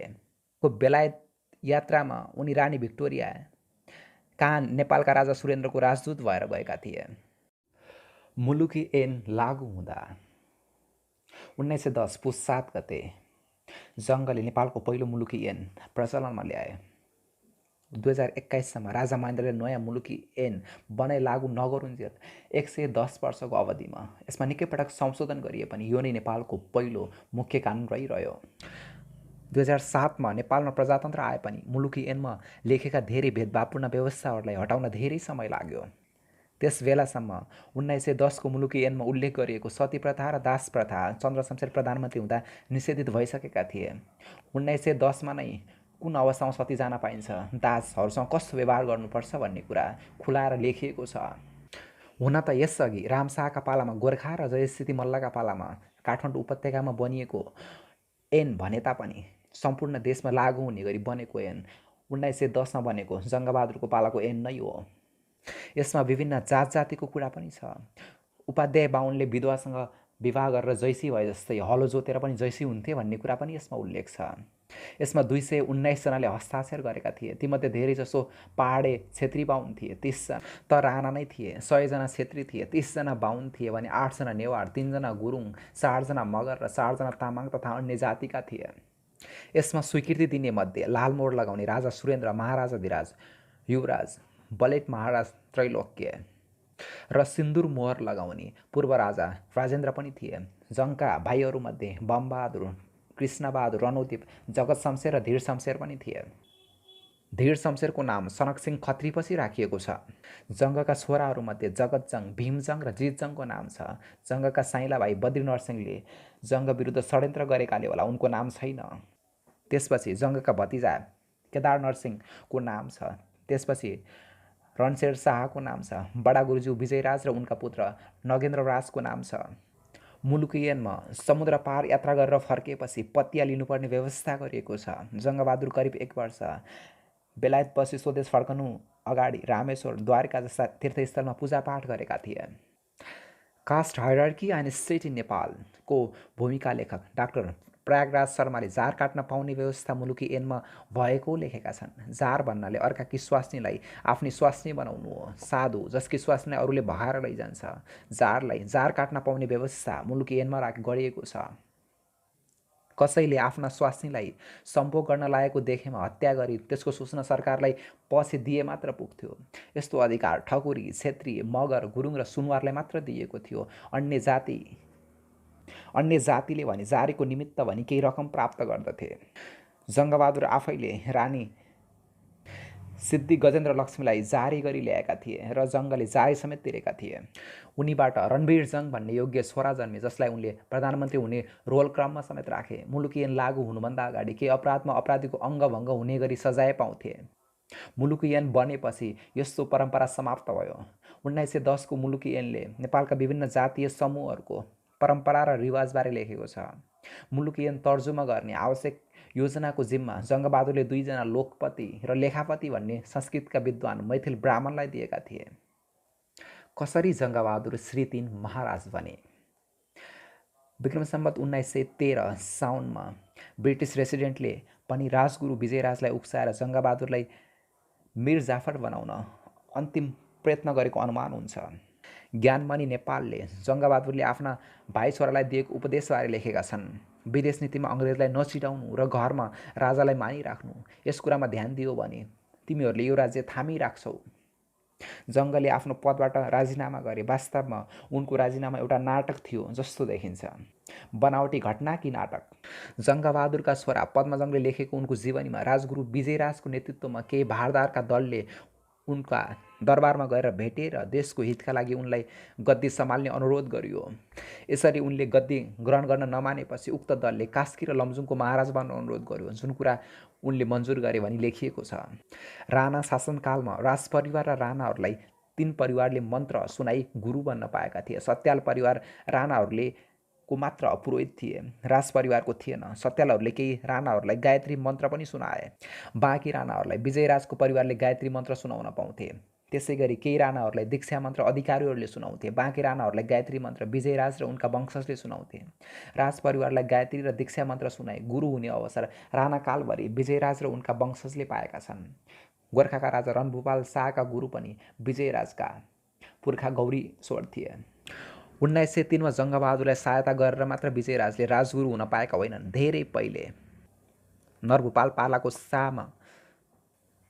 नरभुपाल शाहको पालामा समेत मन्त्र सुनाउने गुरु भएका हुनाले पनि त्यस्तो अवसर पाएका थिए। पद्मजङले यो कुरो लेखेका भए पनि कहाँसम्म साँचो छ विचारणीय छ।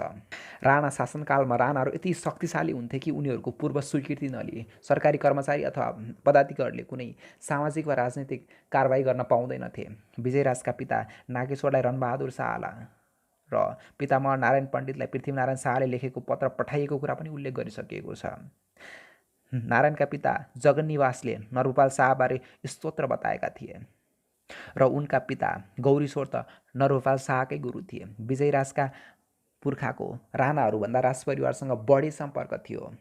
राजपुरोहित पनि विजयराजकै भाइ तीर्थराज थिए। एकातिर जङ्गबहादुरलाई गद्दीमा बस्ने अनुरोध गर्दा विजयराजलाई केही फाइदा नहुने कुरा माथि उल्लेख गरिएकै छ भने अर्कातिर विजयराज र अन्य भारदारहरूले यस्तो गरेकै भए पनि श्री 3 महाराज हुन जङ्गबहादुरको इसारामा रचेको नाटकको रूप मान्न सकिन्छ। 1920 श्रावण शुद्धी 10 मा श्री 5 सुरेन्द्रले विजयराजलाई दिएका लालमोहरमा हाम्रा गाथगादी बचाउने भनी उल्लेख गरेका कारणले समेत पद्मजङले लेखेको कुरा निराधार छ भन्ने कुरा प्रष्ट हुन्छ। जङ्गबहादुरले दोस्रो पटक प्रधानमन्त्री र पहिलो पटक श्री 3 महाराजको पदवी पाउँदा लालमोहर प्रमाणित गर्ने 19 जनामध्ये कृष्णबहादुर राणा, रणोदेव सिंह, धीर शमशेर र भक्तवीरपछि विजयराजको पनि नाम छ। राजा सुरेन्द्रले उनलाई कास्की र लमजुङको महाराज पद दिए। राजाले दिएको लालमोहरमा सुरेन्द्रले बेलायत भ्रमण गरी 2 देशबीच मैत्री सम्बन्ध बढाएको, आफूलाई पदमुक्त गरी कान्छी महारानी राज्यलक्ष्मीको रणेन्द्रलाई गद्दी दिने प्रयास असफल गरेको, मेरा भाइ रणेन्द्रले तिमी विरुद्ध गरेको षड्यन्त्रमा ज्यान सजाय नदिएको, नेपालका भारदार सिपाही र किसानलाई सन्तुष्ट पारेको जस्ता कुरा गरेकाले प्रधानमन्त्री पद जङ्गपछि उनका भाइ धीर शमशेरपछि उनका छोरा जगतजममा जाने कुरा लेखिएको छ।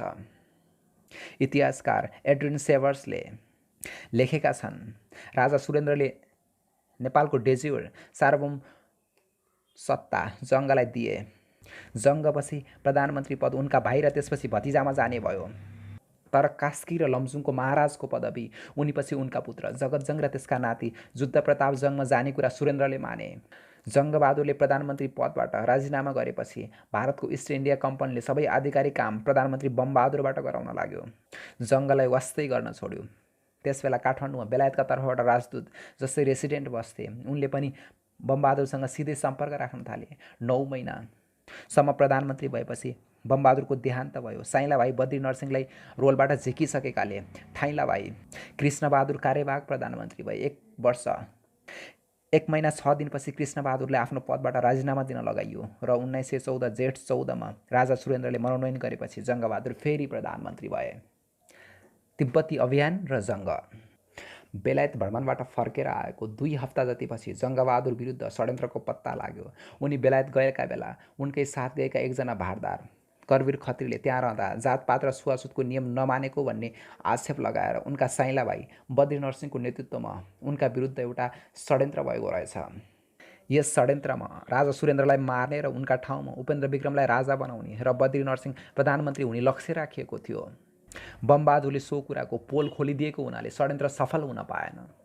अभियुक्तहरूलाई जङ्गले पक्राउ गरी थुने। पक्रिएका व्यक्तिहरूलाई के कसो सजाय दिने भनी भारदारी सभा बोलाए, जसमा राजा सुरेन्द्र र पूर्व राजा राजेन्द्र पनि उपस्थित भए। जङ्गले आफ्नो बेलायत यात्रामा सँगै लगेका करवीर खत्रीको मुखमा पिसाब गरिदिन एकजना सिपाहीलाई हराए।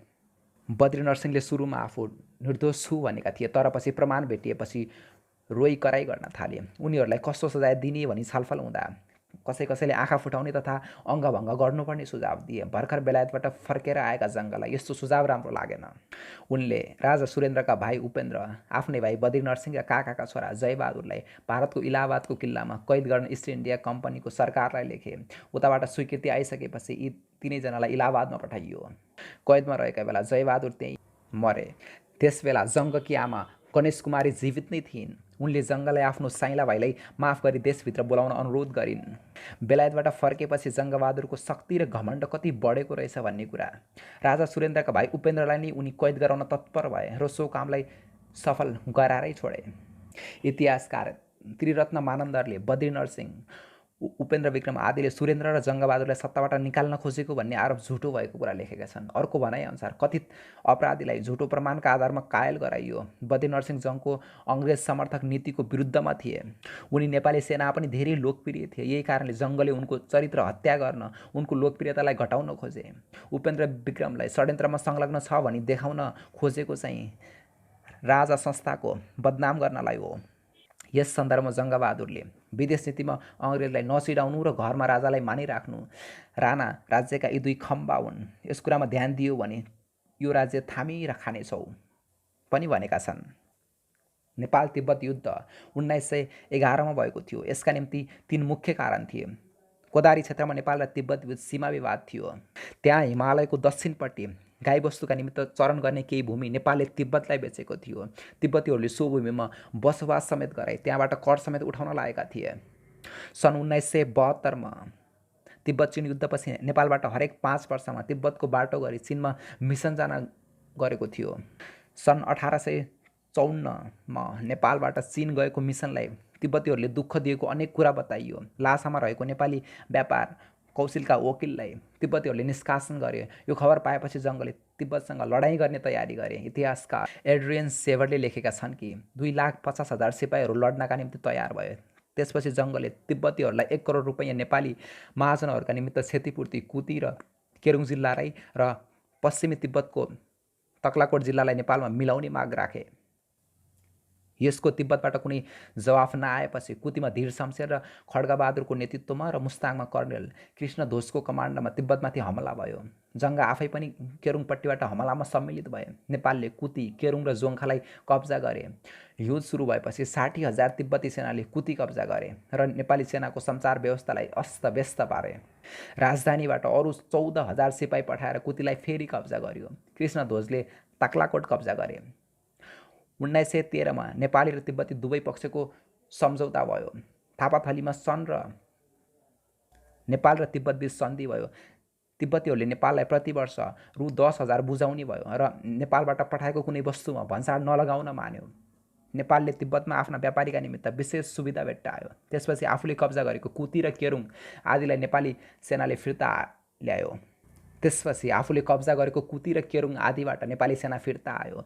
इतिहासकार दिलेरमन रेग्मीले भने नेपाल तिब्बत युद्ध वास्तवमा सम्पूर्ण युद्ध नै थिएन र यसलाई सीमा क्षेत्रमा भएको भिडन्त मात्र भनेका छन्। युद्धका सिलसिलामा कुती र केरुङ कब्जा गरिए पनि ती पहिले पनि नेपालको भाग रहेको कुरा लेखेका छन्। उनको भनाइअनुसार नेपाल तिब्बत सन्धिले नेपाललाई भन्दा अङ्ग्रेज सरकारलाई बढी फाइदा भएको छ। भारतमा सिपाही विद्रोह र नयाँ मुलुक फिर्ता। 1914मा उत्तर भारतमा अङ्ग्रेजको इस्ट इन्डिया कम्पनी विरुद्ध व्यापक विद्रोह भयो, जसलाई सिपाही विद्रोह अथवा सिपाही मुटिनी भनिन्छ। अहिले स्वतन्त्र भारतमा यसलाई पहिलो स्वाधीनता सङ्ग्राम पनि भनिन्छ। त्यसबेला भारतमा भाइसरोय नभई उच्चतम अधिकृत गभर्नर जनरल हुन्थे। सिपाही विद्रोह भएका बेला गभर्नर जनरल लर्ड केनिङ थिए। भारतमा भएको विद्रोह सम्पूर्ण भारतभरि फैलिएको थिएन।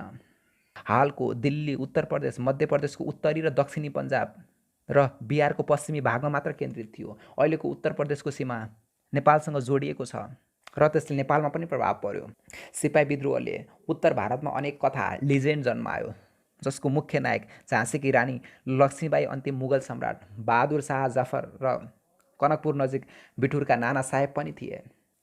कार्ल मार्क्सले सन् 1857को सिपाही विद्रोहलाई राष्ट्रिय क्रान्ति हो, जसलाई 1789को फ्रान्सेली क्रान्तिसँग तुलना गर्न सकिन्छ भनी लेखेका छन्। यो विद्रोह दक्षिण भारत, बङ्गाल, आसाम, पन्जाब र राजस्थानमा पुरा फैलेको थिएन। उत्तर भारतमा सिपाही विद्रोह फैलन थालेपछि, जङ्गले विद्रोह दबाउन सहायता दिने इच्छा प्रकट गरेपछि मे 1857मा 6000 सेना पठाउँछु भन्दा अहिले जरुरत छैन भनेका अङ्ग्रेजले जुन 1857मा सहायता माग्यो। अङ्ग्रेजलाई सहायता दिनु अगाडि जङ्गले भारदारी सभा बोलाए।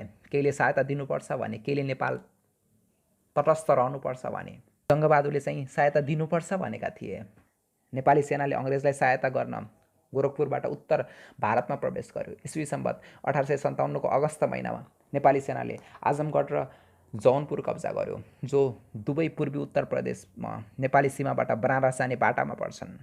विद्रोहमा अङ्ग्रेजको सट्टा विद्रोहीलाई सहायता गर्नुपर्छ भन्ने पनि नेपाली सिपाहीहरू थिए। यीमध्ये केहीले जङ्ग भारततर्फ विद्रोह दबाउन भारततर्फ पस्दा उनलाई सिद्ध्याउन पनि खोजेका थिए। सिपाही विद्रोह पश्चिममा अम्बाला, हालको हरियाणादेखि पूर्वमा गण्डक र घाघरा नदीसम्म र दक्षिणमा झाँसी र हमिरपुरसम्म फैलिसकेको थियो। अवधका नवाबहरूको राजधानी लखनऊ पुग्न सुल्तानपुरको लडाइँमा नेपाली र ब्रिटिसले लड्नु परेको थियो। 9 मार्च 1854मा नेपाली सेना अवधको राजधानी लखनऊको वरिपरि पुगिसकेको थियो। लखनऊको किनारमा रहेको गोमती नदीलाई पन्टन पुलबाट तरेका थिए। लखनऊ घेराउ गरिँदा सबभन्दा भीषण भिडन्त बेगमकी कोठीमा भएको थियो। जङ्गलले अङ्ग्रेजहरूलाई सैनिक सहायता मात्र गरेका थिएनन्, साना भारतीय राज्य र महाराजालाई पनि विद्रोहीको सट्टा अङ्ग्रेजी पक्षमा मिलाउन कोसिस गरेका थिए। लखनऊमा सुत्तड, मन्जिल, मोतीमहल र ताराकोठी कब्जा गरेपछि जङ्ग आफ्नो फौजसँगै केसरबाग पुगे। त्यहीँबाट लखनऊ लुटको सुरुवात भयो। यसैका आसपासमा अवधका पूर्व रानीहरू बस्दथे। नेपाली सेनाका लुटेराहरूले सुन्दर चित्रहरू च्याते र तासका लुगाहरूमा पनि त्यहाँको सुन झिक्न आगो लगाए। एउटा नेपाली सिपाहीले सुनको सिक्रीमा बाँधिएको 250 मोती राखेको माला भेट्टाएर मोतीलाई काँच भन्ठानेर फोडेर सुनको सिक्री आफ्नो खल्तीमा राख्यो। केही दिनपछि नेपाली, सिख र अङ्ग्रेजी सेनाले लखनऊका नवाब आसफ उ फौदल्लाको समाधि रहेको माछी भवन कब्जा गरे। जङ्गले लखनऊमा रहेको मुसाबागमा 8000 विद्रोही रहेको खबर पाए। त्यहाँ अवधकी बेगम हजरत महल र उनका छोरा लुकेका थिए। त्यहाँ अङ्ग्रेजी सेनाका जर्नेल उटरम र नेपाली सेनाका जङ्गले एकैपटक हमला गरे। जङ्गबहादुरले भारतमा भएको सिपाही विद्रोह दबाउन 3 महिना लगाए। 23 मार्च 1858मा जङ्ग लखनऊबाट इलाहाबाद गए र गभर्नर जनरल लर्ड केनिङसँग भेट गरे। त्यसको केही दिनपछि लर्ड केनिङले जङ्गलाई अङ्ग्रेज सरकारले सुगौली सन्धिको बेलामा कब्जा गरेको एक टुक्रा भूमि फिर्ता गर्ने कुरा गरे। सो भूमि अहिलेको बाँके, बर्दिया, कैलाली, कञ्चनपुरलाई नेपालले फिर्ता पाएपछि नयाँ मुलुक भन्न थाल्यो। यसमा पहिला बडा हाकिम सिद्धिमान सिंह राजभण्डारी थिए, जसलाई जङ्गले कोत पर्व र भण्डारखाल पर्वपछि राजा राजेन्द्र र कान्छी महारानीको जासुसी गर्न बनारस पठाएका थिए र जसलाई उनले बेलायत पनि लगेका थिए। अहिले सुदूरपश्चिमको कैलाली र कञ्चनपुर र मध्यपश्चिम तराईको बाँके र बर्दिया नेपालमा जङ्गबहादुरले फिर्ता नल्याएको भए अहिलेको नेपालको सम्पूर्ण पश्चिमी पहाडको अर्थतन्त्र कमजोर हुने थियो। कुनै इतिहासले यति ठुलो उपलब्धिबारे पनि केवल यो एउटा गौरवपूर्ण र उपलब्धि थियो भनेका छन्। भारतमा सिपाही विद्रोहको बेलामा जङ्गले सघाएकामा लखनऊ लुटलाई मध्यकालिक युगमा मात्र हुने कुरा र इस्ट इन्डिया कम्पनीको पक्षमा लागि विद्रोह दमन गरेकामा यसले अङ्ग्रेजका कामलाई सजिलो बनाइदिएको कुरा दिल्ली रमनले लेखेका छन्। उनका भनाइअनुसार जङ्गले विद्रोही उप उनकै आक्रमणको नेतृत्व पनि लिएर अङ्ग्रेजको सर्वोत्तम मित्र बेस्ट फ्रेन्ड भएको कुरा देखाए। नेपालको इतिहासमा जङ्गबहादुर अगाडि कुनै प्रधानमन्त्रीले अङ्ग्रेजले दिएको मान सम्मान र पदक नलिएको कुरालाई पनि उनले उल्लेख गरेका छन्। जङ्गको चरित्र चित्रण। आधुनिक नेपालका निर्माता र शासकमध्ये जङ्गबहादुरबारे अनेक सामग्री उपलब्ध छन्। जङ्गबहादुरका छोरा पद्मजङले लेखेको उनको जीवनीबाट उनी कस्ता व्यक्ति थिए भन्नेबारे धेरै कुरा थाहा पाउन सकिन्छ र उनका भतिजा चन्द्र शमशेरले पनि उनीबारे जान्ने सुन्ने व्यक्तिबाट अनेक कुरा टिपाइराखेका रहेछन्, जसलाई मदन पुरस्कार पुस्तकालयले प्रकाशित पनि गरेको छ। उनको बेलायत यात्राबारेको विवरण पनि प्रकाशित भएको छ, जसबाट उनको बारेमा धेरै कुरा थाहा हुन्छ। जङ्गबहादुरको सवाई भन्ने पुस्तक पनि निस्केको छ र उनीबारे प्रचलित अनेक किम्वदन्ती अझै पनि नेपाली जनमानसमा प्रचलित छन्। अहिले नेपालमा राणा शासन समाप्त भएको मात्र होइन, राज संस्थाको पनि अवसान भई गणतन्त्र आइसकेको अवस्था छ। पृथ्वीनारायण शाहका समयका भारदार रामकृष्ण कुँवरका नाति बालनरसिंह कुँवरका छोरा थिए जङ्गबहादुर। राजा रणबहादुर शाहका हत्यारा शेरबहादुर शाहलाई बालनरसिंह कुँवरले हत्याको प्रयास हुनासाथ मारिदिएको हुनाले राजपरिवारसँग उनी नजिकै थिए भन्ने कुरा प्रष्ट हुन्छ।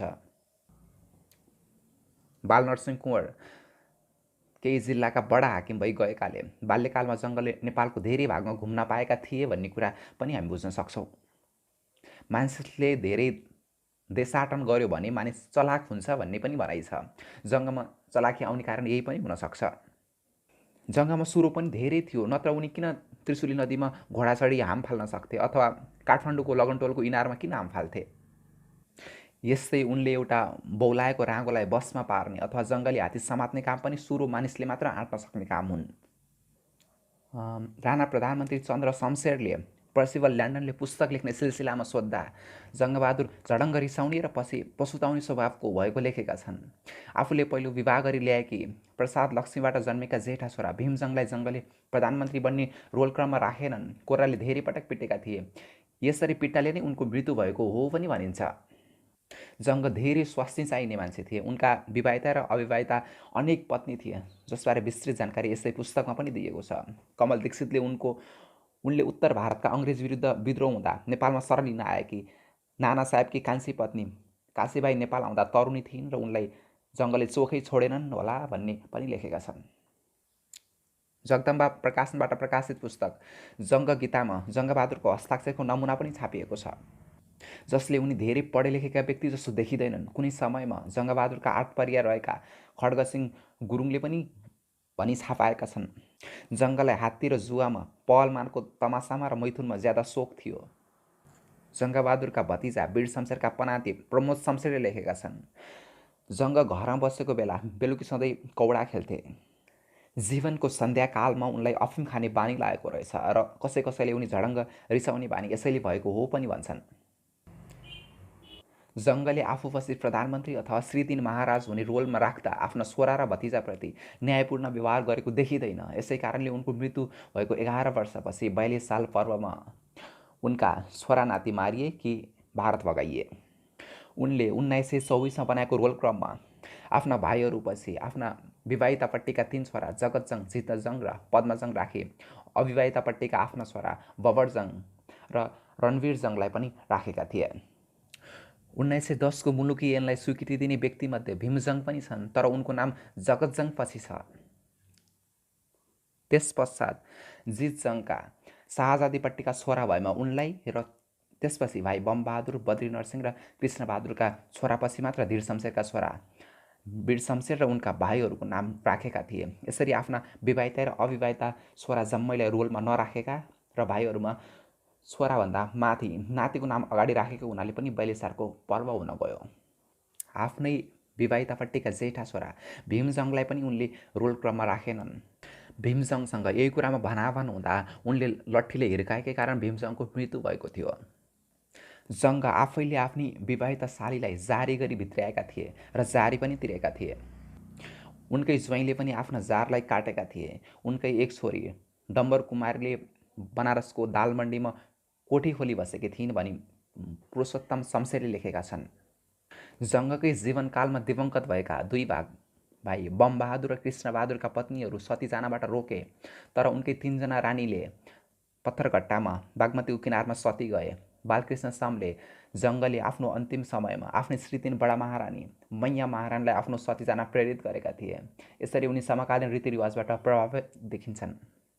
विक्रम सम्वत 1910मा रणवीरजङकी बहिनी चिरवीरे मैयाको विवाह उनले उपेन्द्र विक्रम शाहका छोरा धीरेन्द्र विक्रमसँग गराइदिएका थिए, जो उनकी अर्की छोरी बागकी कान्छी मैयाकी सौता बन्न पुगिन्। यसरी जङ्गले आफ्नै साक्खै मामा मातवर सिंहलाई मात्रै नभए आमा मरिसकेकी जेठा छोरा भीमजङलाई पनि मारे भन्ने भनाइ छ। प्रधानमन्त्री हुन भाइ भाइमा रोल जाने व्यवस्था भए पनि श्रीतिन महाराजको पद चाहिँ उनीपछि जगतजङमा जाने भए तापनि जगतजङ श्रीतिन हुन पनि पाएनन् र काकाभन्दा भतिजाको रोल माथि गराएका जुद्ध प्रतापजङ पनि बाबु जगतजङसँग 42 सालको पर्वमा मारिए। कञ्चनपुरको वनवासामा ब्रिटिस युवराजको स्वागत। जङ्गले कञ्चनपुर वनवासामा बेलायतकी महारानी भिक्टोरियाका छोरा प्रिन्स अफ वेल्सलाई शिकार खेल्न निम्तो दिएका थिए। यो शिकार जङ्ग दिवंगत हुनुभन्दा करिब 1 वर्ष अगाडि भएको थियो। विक्रम सम्वत 1932को माघ फागुनमा 16 दिनसम्म शिकारका लागि प्रिन्स अफ वेल्स कञ्चनपुरमा बसेका थिए। यसका लागि जङ्गले 800 हात्ती जम्मा गरेका थिए। प्रिन्सलाई महाकाली नदी तर्दा 21 तोपको सलामी दिइयो र हात्तीहरूले समेत आवाज गरे। प्रिन्सले शिकारमा 10 वटा बाघको शिकार गरे। जङ्गले प्रिन्सलाई एक दिन आफ्नो क्याम्पमा पनि बोलाए। प्रिन्ससँग आफ्नी मैया महारानीको पनि भेट गराए। मैया महारानीले 3 पटक झुकेर अभिवादन गरिन् र प्रिन्सले आफ्नो टोप झिकेर निहुरे। उनले प्रिन्ससँग दोभाषे मार्फत केही बेर कुरा गरिन्। नेपाल भ्रमण गरेको 25 वर्षपछि प्रिन्स अफ वेल्स एडवर्ड 7औँको नामबाट आफ्नी आमा भिक्टोरियाको देहान्त भएपछि बेलायतका राजा भए। जङ्गबहादुरको दोस्रो पटक बेलायत यात्राको प्रयास। जङ्गबहादुर विक्रम सम्वत 1906मा बेलायतको यात्रा करिब 1 वर्ष लामो गरेका थिए। उनले दोस्रो पटक पनि बेलायत यात्रा गर्ने प्रयास गरेका थिए। यसका लागि तयारी भइसकेको थियो। पहिलो यात्राको 25 वर्षपछि विक्रम सम्वत 1931मा यसपटक उनको यात्राको उद्देश्य ब्रिटिस सरकारसँग सिधै सम्पर्क स्थापित गर्ने र छोराहरूलाई लगेर त्यहाँ देखाउनु पनि थियो। यस कामका लागि उनी काठमाडौँबाट प्रस्थान गरेर बनारस पुगे, जहाँ उनले कोतपर्वकी महारानी राज्यलक्ष्मी र उनका 2 छोराहरू रणेन्द्र र वीरेन्द्रसँग पनि भेटेर जबलपुर र नासिक भई बम्बई पुगे। त्यहाँ उनले आफूले चढ्ने जहाजको पनि निरीक्षण गरे, तर जहाजमा चढ्नुभन्दा केही दिन अगाडि उनी घोडाबाट लडे र उनलाई धेरै चोट लाग्यो। भारतका भाइसरायले उनको उपचारका लागि डाक्टर पनि खटाए। डाक्टरले करिब 1 महिना उपचार गर्न सल्लाह दियो। जङ्गले सो यात्रा 1 वर्षका निमित्त स्थगित गरेर काठमाडौँ 2032को सुरुमा फर्के। यसको 1.5 वर्षपछि उनको मृत्यु भयो। स्थगित गरिएको यस यात्रा अगाडि उनले 25 वर्ष अगाडि भाइ बमबहादुरले आफ्ना ठाउँमा कार्यवाहक प्रधानमन्त्री सुम्पे जस्तै अर्का भाइ जगत शमशेरलाई कार्यवाहक प्रधानमन्त्री बनाई काठमाडौँबाट यात्रा सुरु गरेका थिए। उनीसँग उनका 5 छोराहरू जगतजङ, जितजङ, बबरजङ, रणवीरजङ र पद्मजङ, भतिजा केदारनरसिंह, भतिजा बम विक्रम सिंह र भतिजा वीर शमशेर, अमरजङ, ध्वजनरसिंह, राजकुमार धीरेन्द्र विक्रम शाह तथा जङ्गकी पुत्री बाकी कान्छी मैयाका पति र अमरराज जाने भएका थिए। जङ्गले यसभन्दा अगाडि पनि बेलायत यात्राको प्रयास गरेका रहेछन् भन्ने कुरा उनले 1922मा नेपालबाट आफ्नो पदबाट राजीनामा दिए। काशीवास गर्न बसेका पूर्व बडा गुरुज्यू विजय राजा लेखेको पत्रबाट समेत थाहा हुन्छ। जङ्ग लेख्छन्, तिम्रा शिरका दुना घोप्टिँदा मेरो दुधको घोप्टियामा सन्तोष छ। नपाल्नुहोस्, तिम्रो शिरको दुना पनि नघोप्टियोस्, मेरो दुध पनि नघोप्टियोस् भन्नुहुन्छ भने म 6 महिना बिलायत गएर आउन्ज्यालसम्म नेपाल पाल्नुहोस्, उसै पाल्नु हुँदैन। मेरो मार्फत श्री 5 महाराज धिराजको मोहर पठाउँला। दुनियाँले देख्दा बडाको दरबार इज्जत छाड्न हुँदैन। पत्रको मिति छ विक्रम सम्वत 1922 मार्गवती 10। यसको ठिक 1 वर्षपछि अघि विक्रम सम्वत 1921मा बडा गुरुज्यू पदबाट राजीनामा गरी विजयराज काशीवास गर्न गइसकेका थिए। लखन थापा पर्व। जङ्गबहादुर सत्तासीन भएपछि उनका विरुद्ध विद्रोह लखन थापा मगरले गरेका थिए। गोर्खाको मनोकामनाको मन्दिरमा विद्रोह भएका थिए। ती विद्रोहमध्ये लखन थापाबाट पनि एक हो। सो आसपासमा मगरहरूको ठुलो बस्ती छ। मनोकामना मन्दिरका पुजारी अझसम्म पनि मगर नै रहेका छन्। लखन थापाको जन्म गोर्खाको बुङकोटमा भएको थियो। उत्तर भारतमा अङ्ग्रेज विरोधी भारतीय स्वतन्त्र सङ्ग्राम दबाउन गएको गोर्खाली फौजमा उनी पनि गएका थिए। लखनऊमा उनको सुपति गुरुङ र जयसिंह राणासँग भेट भयो। काठमाडौँमा उनीहरूले फर्केपछि जङ्गको शासन हटाउने निधो गरे। लखन थापाले आफूलाई मनोकामना माताले जङ्गबहादुरलाई मार्नु भनी वरदान दिएको कुरा गरे। उनको पछि केही ठिटाहरू पनि लागे र उनीहरू केही हतियार सङ्कलन पनि गरे। उनका अनुयायीको सङ्ख्या 1500 थियो। त्यसबेला जङ्गबहादुर बेलायतका युवराज प्रिन्स अफ वेल्सलाई कञ्चनपुरको जङ्गलमा शिकार खेलाउन व्यस्त थिए। युवराजलाई बिदा गरेपछि आफ्ना विरुद्ध विद्रोहको खबर पाएपछि जङ्गबहादुर काठमाडौँ फर्कन लाग्दा उनी विरुद्ध आक्रमण गर्ने विद्रोहीको योजना भएको खबर आयो। खबर पाए लगत्तै उनी छोटो बाटो गरी काठमाडौँ आइपुगे। उनले विद्रोह दमन गर्न देवीदत्त पल्टनलाई गोर्खा पठाए। सेनाले लखन थापा र केही व्यक्तिलाई पिचटामा हालेर काठमाडौँ ल्यायो। लखन थापा र अन्य 6 जनालाई दोषी ठहर्याइयो। गोर्खा लगेर झुन्ड्याइयो। बाँकीलाई सफाई दिई रिहाई गरियो। हाल दोस्रो जनआन्दोलनपछि पोखरा पृथ्वी चोकमा रहेको पृथ्वीनारायण शाहको शालिगलाई हटाएर लखन थापाको शालिग राखिएको छ। जङ्गको राज परिवारसँग बिहेबारी। जङ्गका छोरा जगतजङको विवाह राजा सुरेन्द्रकी जेठी शाहज्यादी टिका राज्यलक्ष्मीसँग विक्रम सम्वत 1910मा भएको थियो। त्यो बेला जगतजङको उमेर 7 वर्षको र शाहजादीको उमेर 6 वर्षको थियो। पद्मजङले उक्त विवाहका बारेमा लेखेका छन्। त्यस्ताका नेपालका राजा हनुमान ढोकामा बस्दथे र जङ्ग थापाथलीमा जन्ती जाने बाटामा बत्ती बालिएको थियो। सडकका दुवैपट्टि सिपाहीहरू उभिएका थिए। दुला पालकीमा थिए र टुडी खेल्न 15वटा बन्दुकले सलामी दिएपछि राजा सुरेन्द्रले हनुमान ढोकामा स्वागत गरे। भोलिपल्ट दुलैलाई थापाथलीमा जङ्गबहादुरको दरबारमा लगियो। दुलाले हात्ती चढेका थिए र हिरा र जवारातले सिँगारिएकी दुलै तामदानमा बसेकी थिइन् र उनका पछि तासका लुगा लगाएका सुसारेहरू थिए। राजाकी जेठी शाहजादीको विवाहमा दाइजो कर लागेको थियो। यसमा जम्मा भएको दाइजो नेपाली सिक्का रु 6,71,000 थियो। उक्त विवाहपछि जगतजङले मुखिया जर्नेलको पदवी पाए। यसको केही वर्षपछि जगतजङका अर्का छोरा जितजङको विवाह पनि सुरेन्द्र विक्रमकी अर्की शाहजादीसँग भयो। 1922 माघ 7 गते उनीहरूबाट जुद्ध प्रतापजङ नाम गरेका छोरा जन्मे, जसलाई जङ्गको र सुरेन्द्रको दुवैको नाति हुनाले नाति जर्नेल भनिन्थ्यो। 1924मा प्रधानमन्त्री हुने रोल क्रममा जुद्ध प्रतापजङलाई पनि जङ्गले 11औं नम्बरमा राखे र उनी आफ्ना काका वीर शमशेरभन्दा रोल क्रममा धेरै माथि थिए। यसरी उनलाई विशेष स्थानमा राख्नको कारण उनी राजाको नाति हुनाले पनि हो। उनका पिता जगतजङ 5औं नम्बरमा थिए। यस्तो रोल क्रम प्रकाशित भएको 2 दशकपछि 42 साल पर्वमा जङ्गका छोरा जगतजङ र नाति जुद्ध प्रतापजङ दुवै मारिए। जुद्ध प्रतापजङको दरबार अहिले राष्ट्र ब्याङ्कको थापाथलीको कार्यालय भएको छ। जुद्ध प्रतापजङ मारिएपछि उनको घर चन्द्र शमशेरले पाए र पछि चन्द्रका छोरा सिंह शमशेरले। जङ्गबहादुरले कोत पर्वमा मारिने फतेजङ चौतारियाका भाइ गुरुप्रसाद शाहले मार्न कोसिस गरेका थिए तर सकेनन्। फतेजङकी बहिनी हिरण्यगर्भ कुमारीलाई जङ्गले विवाह गर्न माग्न पठाए। सुरुमा उनले मानेकी थिइनन् तर पछि मानिन्। जङ्गले फतेजङहरूको सरकार लागेको सम्पत्ति फिर्ता गरी चौतारियाहरूलाई जागिर दिनु पनि भने। तर गुरुप्रसाद शाहले जागिर खान मानेनन् तर शान्तिपूर्वक गाउँमा बस्न थाले।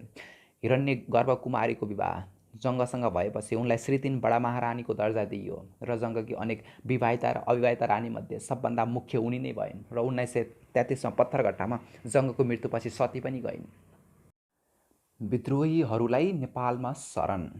भारतको पन्जाबमा दोस्रो सिख अङ्ग्रेज युद्धपछि पन्जाबकी महारानी चाँद कौर विक्रम सम्वत 1906मा आफूलाई कैद गरिएको बनारस नजिक गङ्गाका किनारमा रहेको चुनार किल्लाबाट भेष बदली जोगिनीका भेषमा नेपाल आई जङ्गलाई पत्र लेखी शरण मागिन्।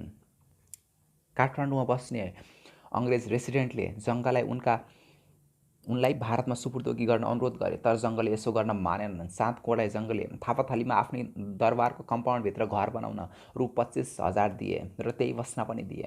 उनलाई मासिक रु 2500 भत्ताको पनि व्यवस्था गरिदिए। केही वर्षपछि चाँद कौरले सो घर एक बाहुनलाई दान गरी नेपालबाट भारत गइन्। दान पाउने बाहुनबाट जङ्गले सो घर किने। 1914 को उत्तर भारतमा भएको विद्रोहपछि केही विद्रोही नेता नेपाल पसेर नेपाल सरकारसँग शरणको माग गरे।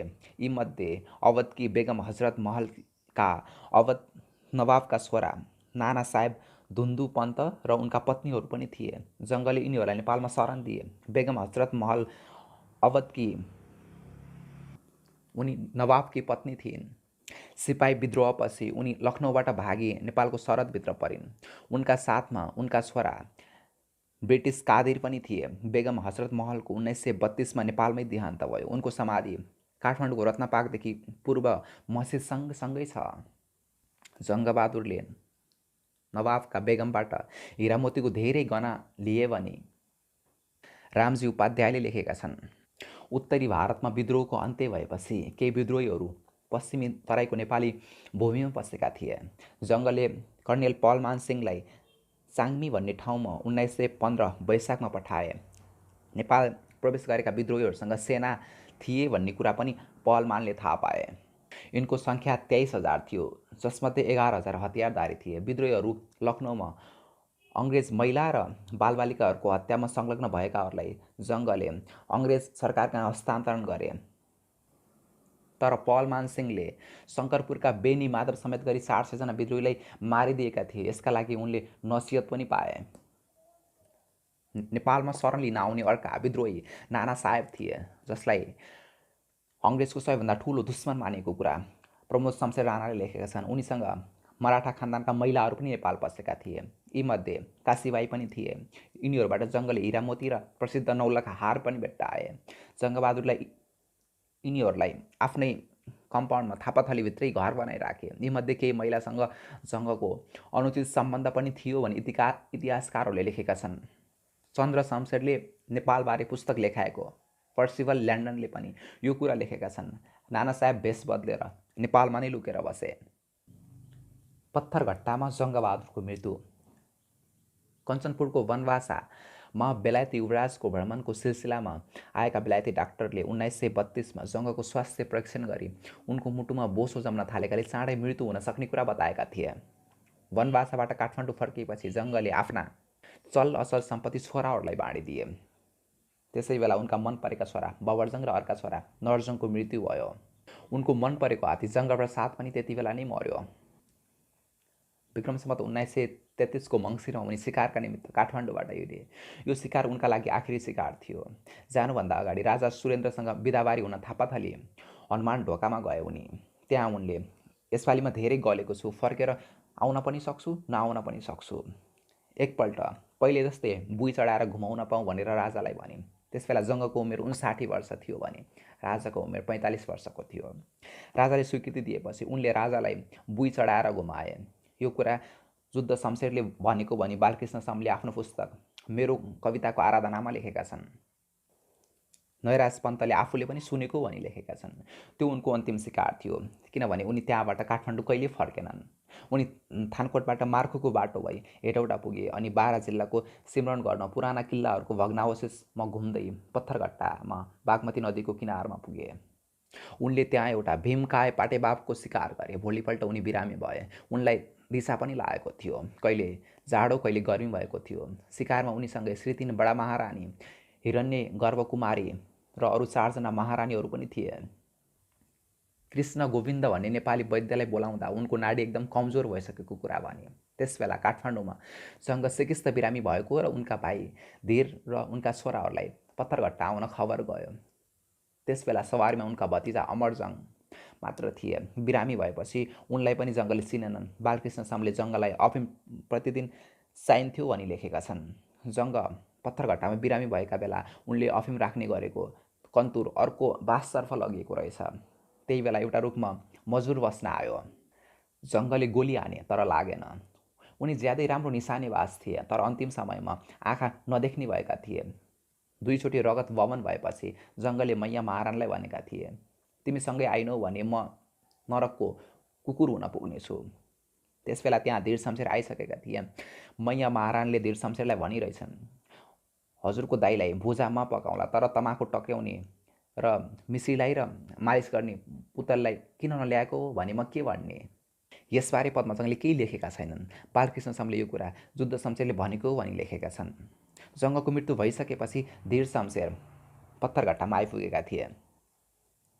तसर्थ यो कुरा पछि बसेको किम्वदन्ती मात्र हो।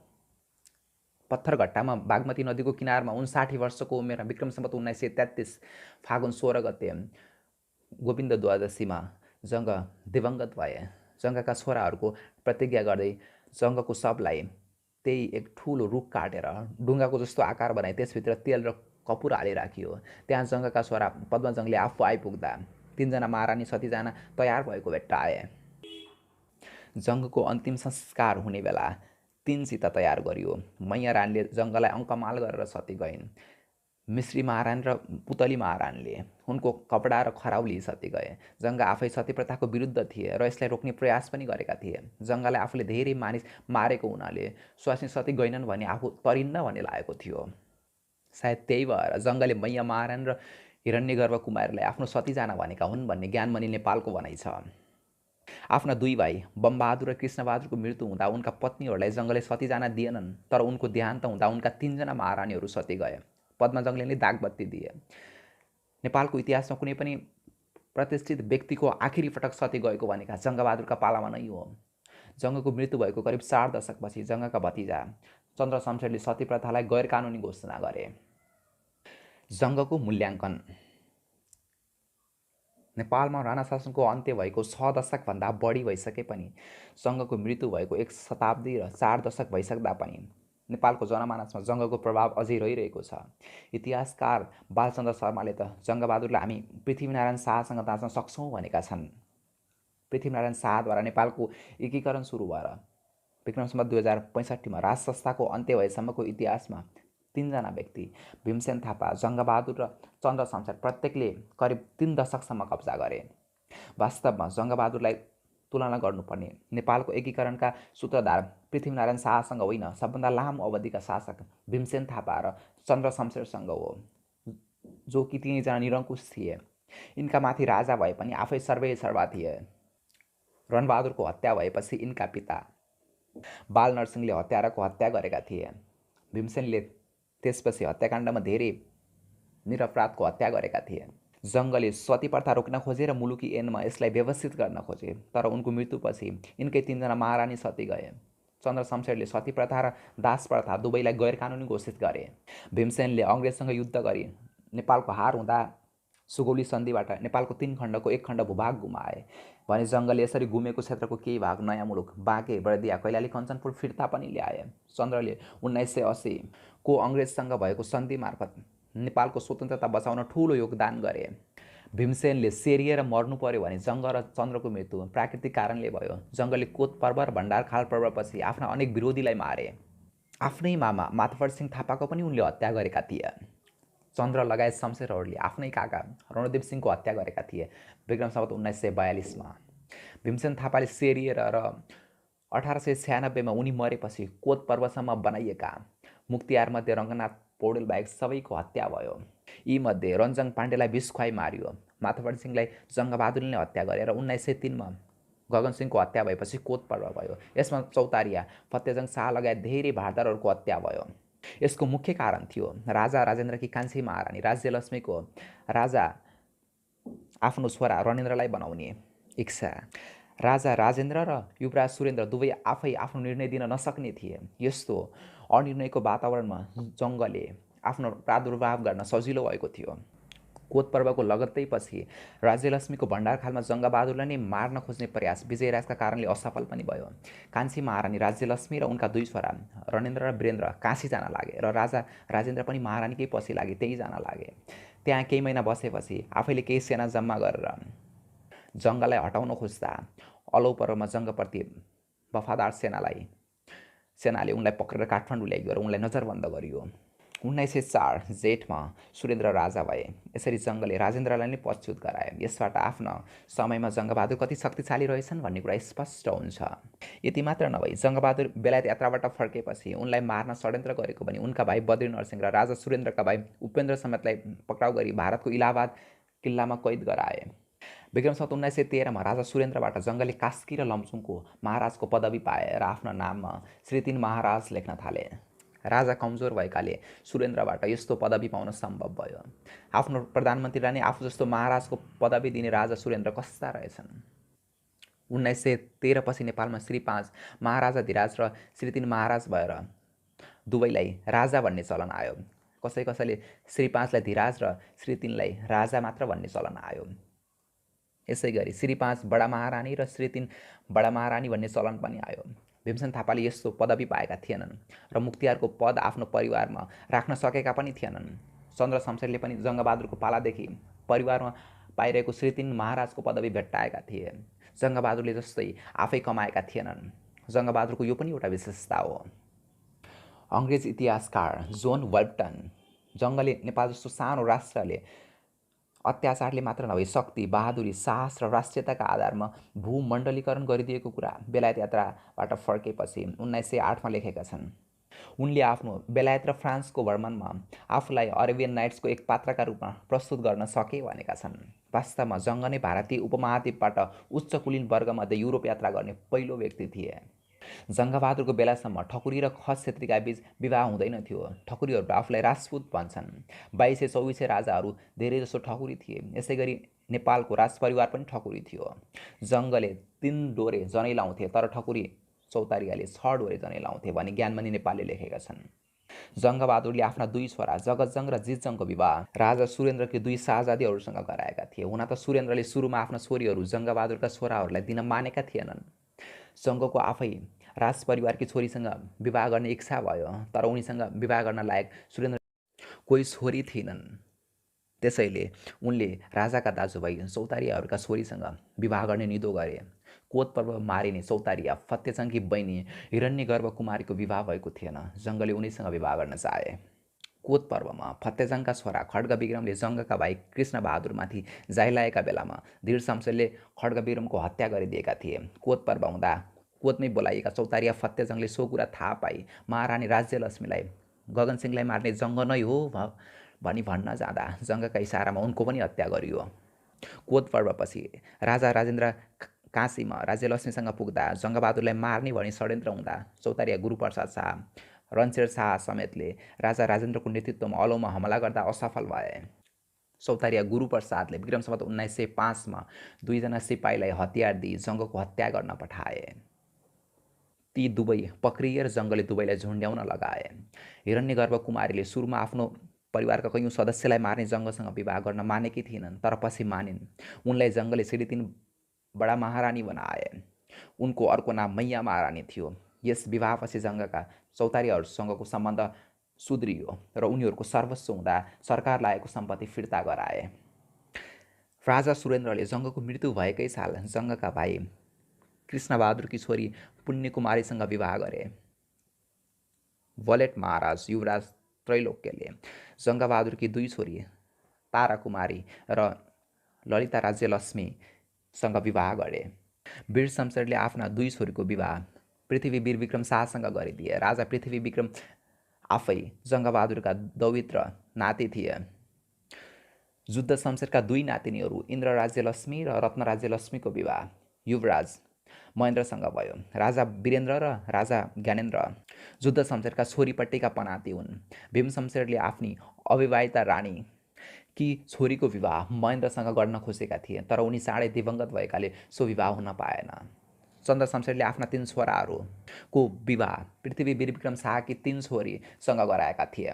राजा वीरेन्द्रकी छोरी श्रुतिको विवाह चन्द्र शमशेरका पनाती गोरख शमशेरसँग भएको थियो। श्रुति विक्रम सम्वत 2058को दरबार हत्याकाण्डमा परि दिवंगत भइन्। जङ्गबहादुरका पालामा सुरु भएको राणा शाहको विवाहको इतिहास यही हो। यसबाट नेपालको 3 राजा पृथ्वीवीर विक्रम, वीरेन्द्र र ज्ञानेन्द्रमा राणाहरूको रगत मिसियो। यदि दिपेन्द्रलाई समेत जोड्ने हो भने यो सङ्ख्या 4 हुन्छ। आफ्नो बेलायत यात्राका सिलसिलामा बेलायतकी महारानीसँग नेपालका राजाको राजदूतको हैसियतले जङ्गले 7 पटक भेट गर्न पाए भने हाल बेलायतको नेपालमा राजदूतले लेखेका छन्। यति मात्र नभई उनले युरोपमा विश्व विजयको अभियानमा लागेका नेपोलियनलाई हराउने बेलायतका ड्युक अफ वेलिङ्टनसँग पनि भेट गर्न पाए। उनी बेलायत जाँदा हवाईजहाज आइसकेको थिएन। त्यहाँ पुग्न जहाज चढी जानु पर्थ्यो। जङ्ग बेलायत करिब 6 दशकपछि चन्द्र शमशेर पनि गएका थिए जहाज चढेर। उनको पालामा सुएज नहर पनि बनिसकेको थियो। जङ्ग जाँदा भने उनले चढेको जहाजबाट ओर्लेर भूमि मार्गबाट इजिप्टको अलेक्जेन्ड्रिया पुगेर फेरि अर्को जहाज चढी बेलायत जानु पर्थ्यो। जङ्गबहादुरका बारेमा उनका जीवनीकार पुत्र पद्मजङ लेख्छन्, जङ्गको व्यक्तिगत र राज्यसँग सम्बद्ध कामलाई छुट्याएर हेर्न मिल्दैनथ्यो, किनभने उनी सरकार प्रमुख मात्र थिएनन्, उनी आफै सरकार नै थिए। इतिहासकार ज्ञानमणि नेपालले एउटा लेखमा यसरी लेख्छन्, अहिलेका प्रधानमन्त्री बाबुराम भट्टराईको त प्राइम मिनिस्टर जङ्गबहादुरसँग पनि राष्ट्रियता र नैतिकताको सवालमा तुलनै हुन सक्दैन। उनी आफूभन्दा माथिका आफू समानका भारदारलाई मारेर सत्तासीन भए। यिनी चाहिँ निरपराध निमुखा नियतका जनतालाई मारेर बिल्ली बाट पारेर यतिसम्म चाहिँ साम्य छ भन्दा हुन्छ।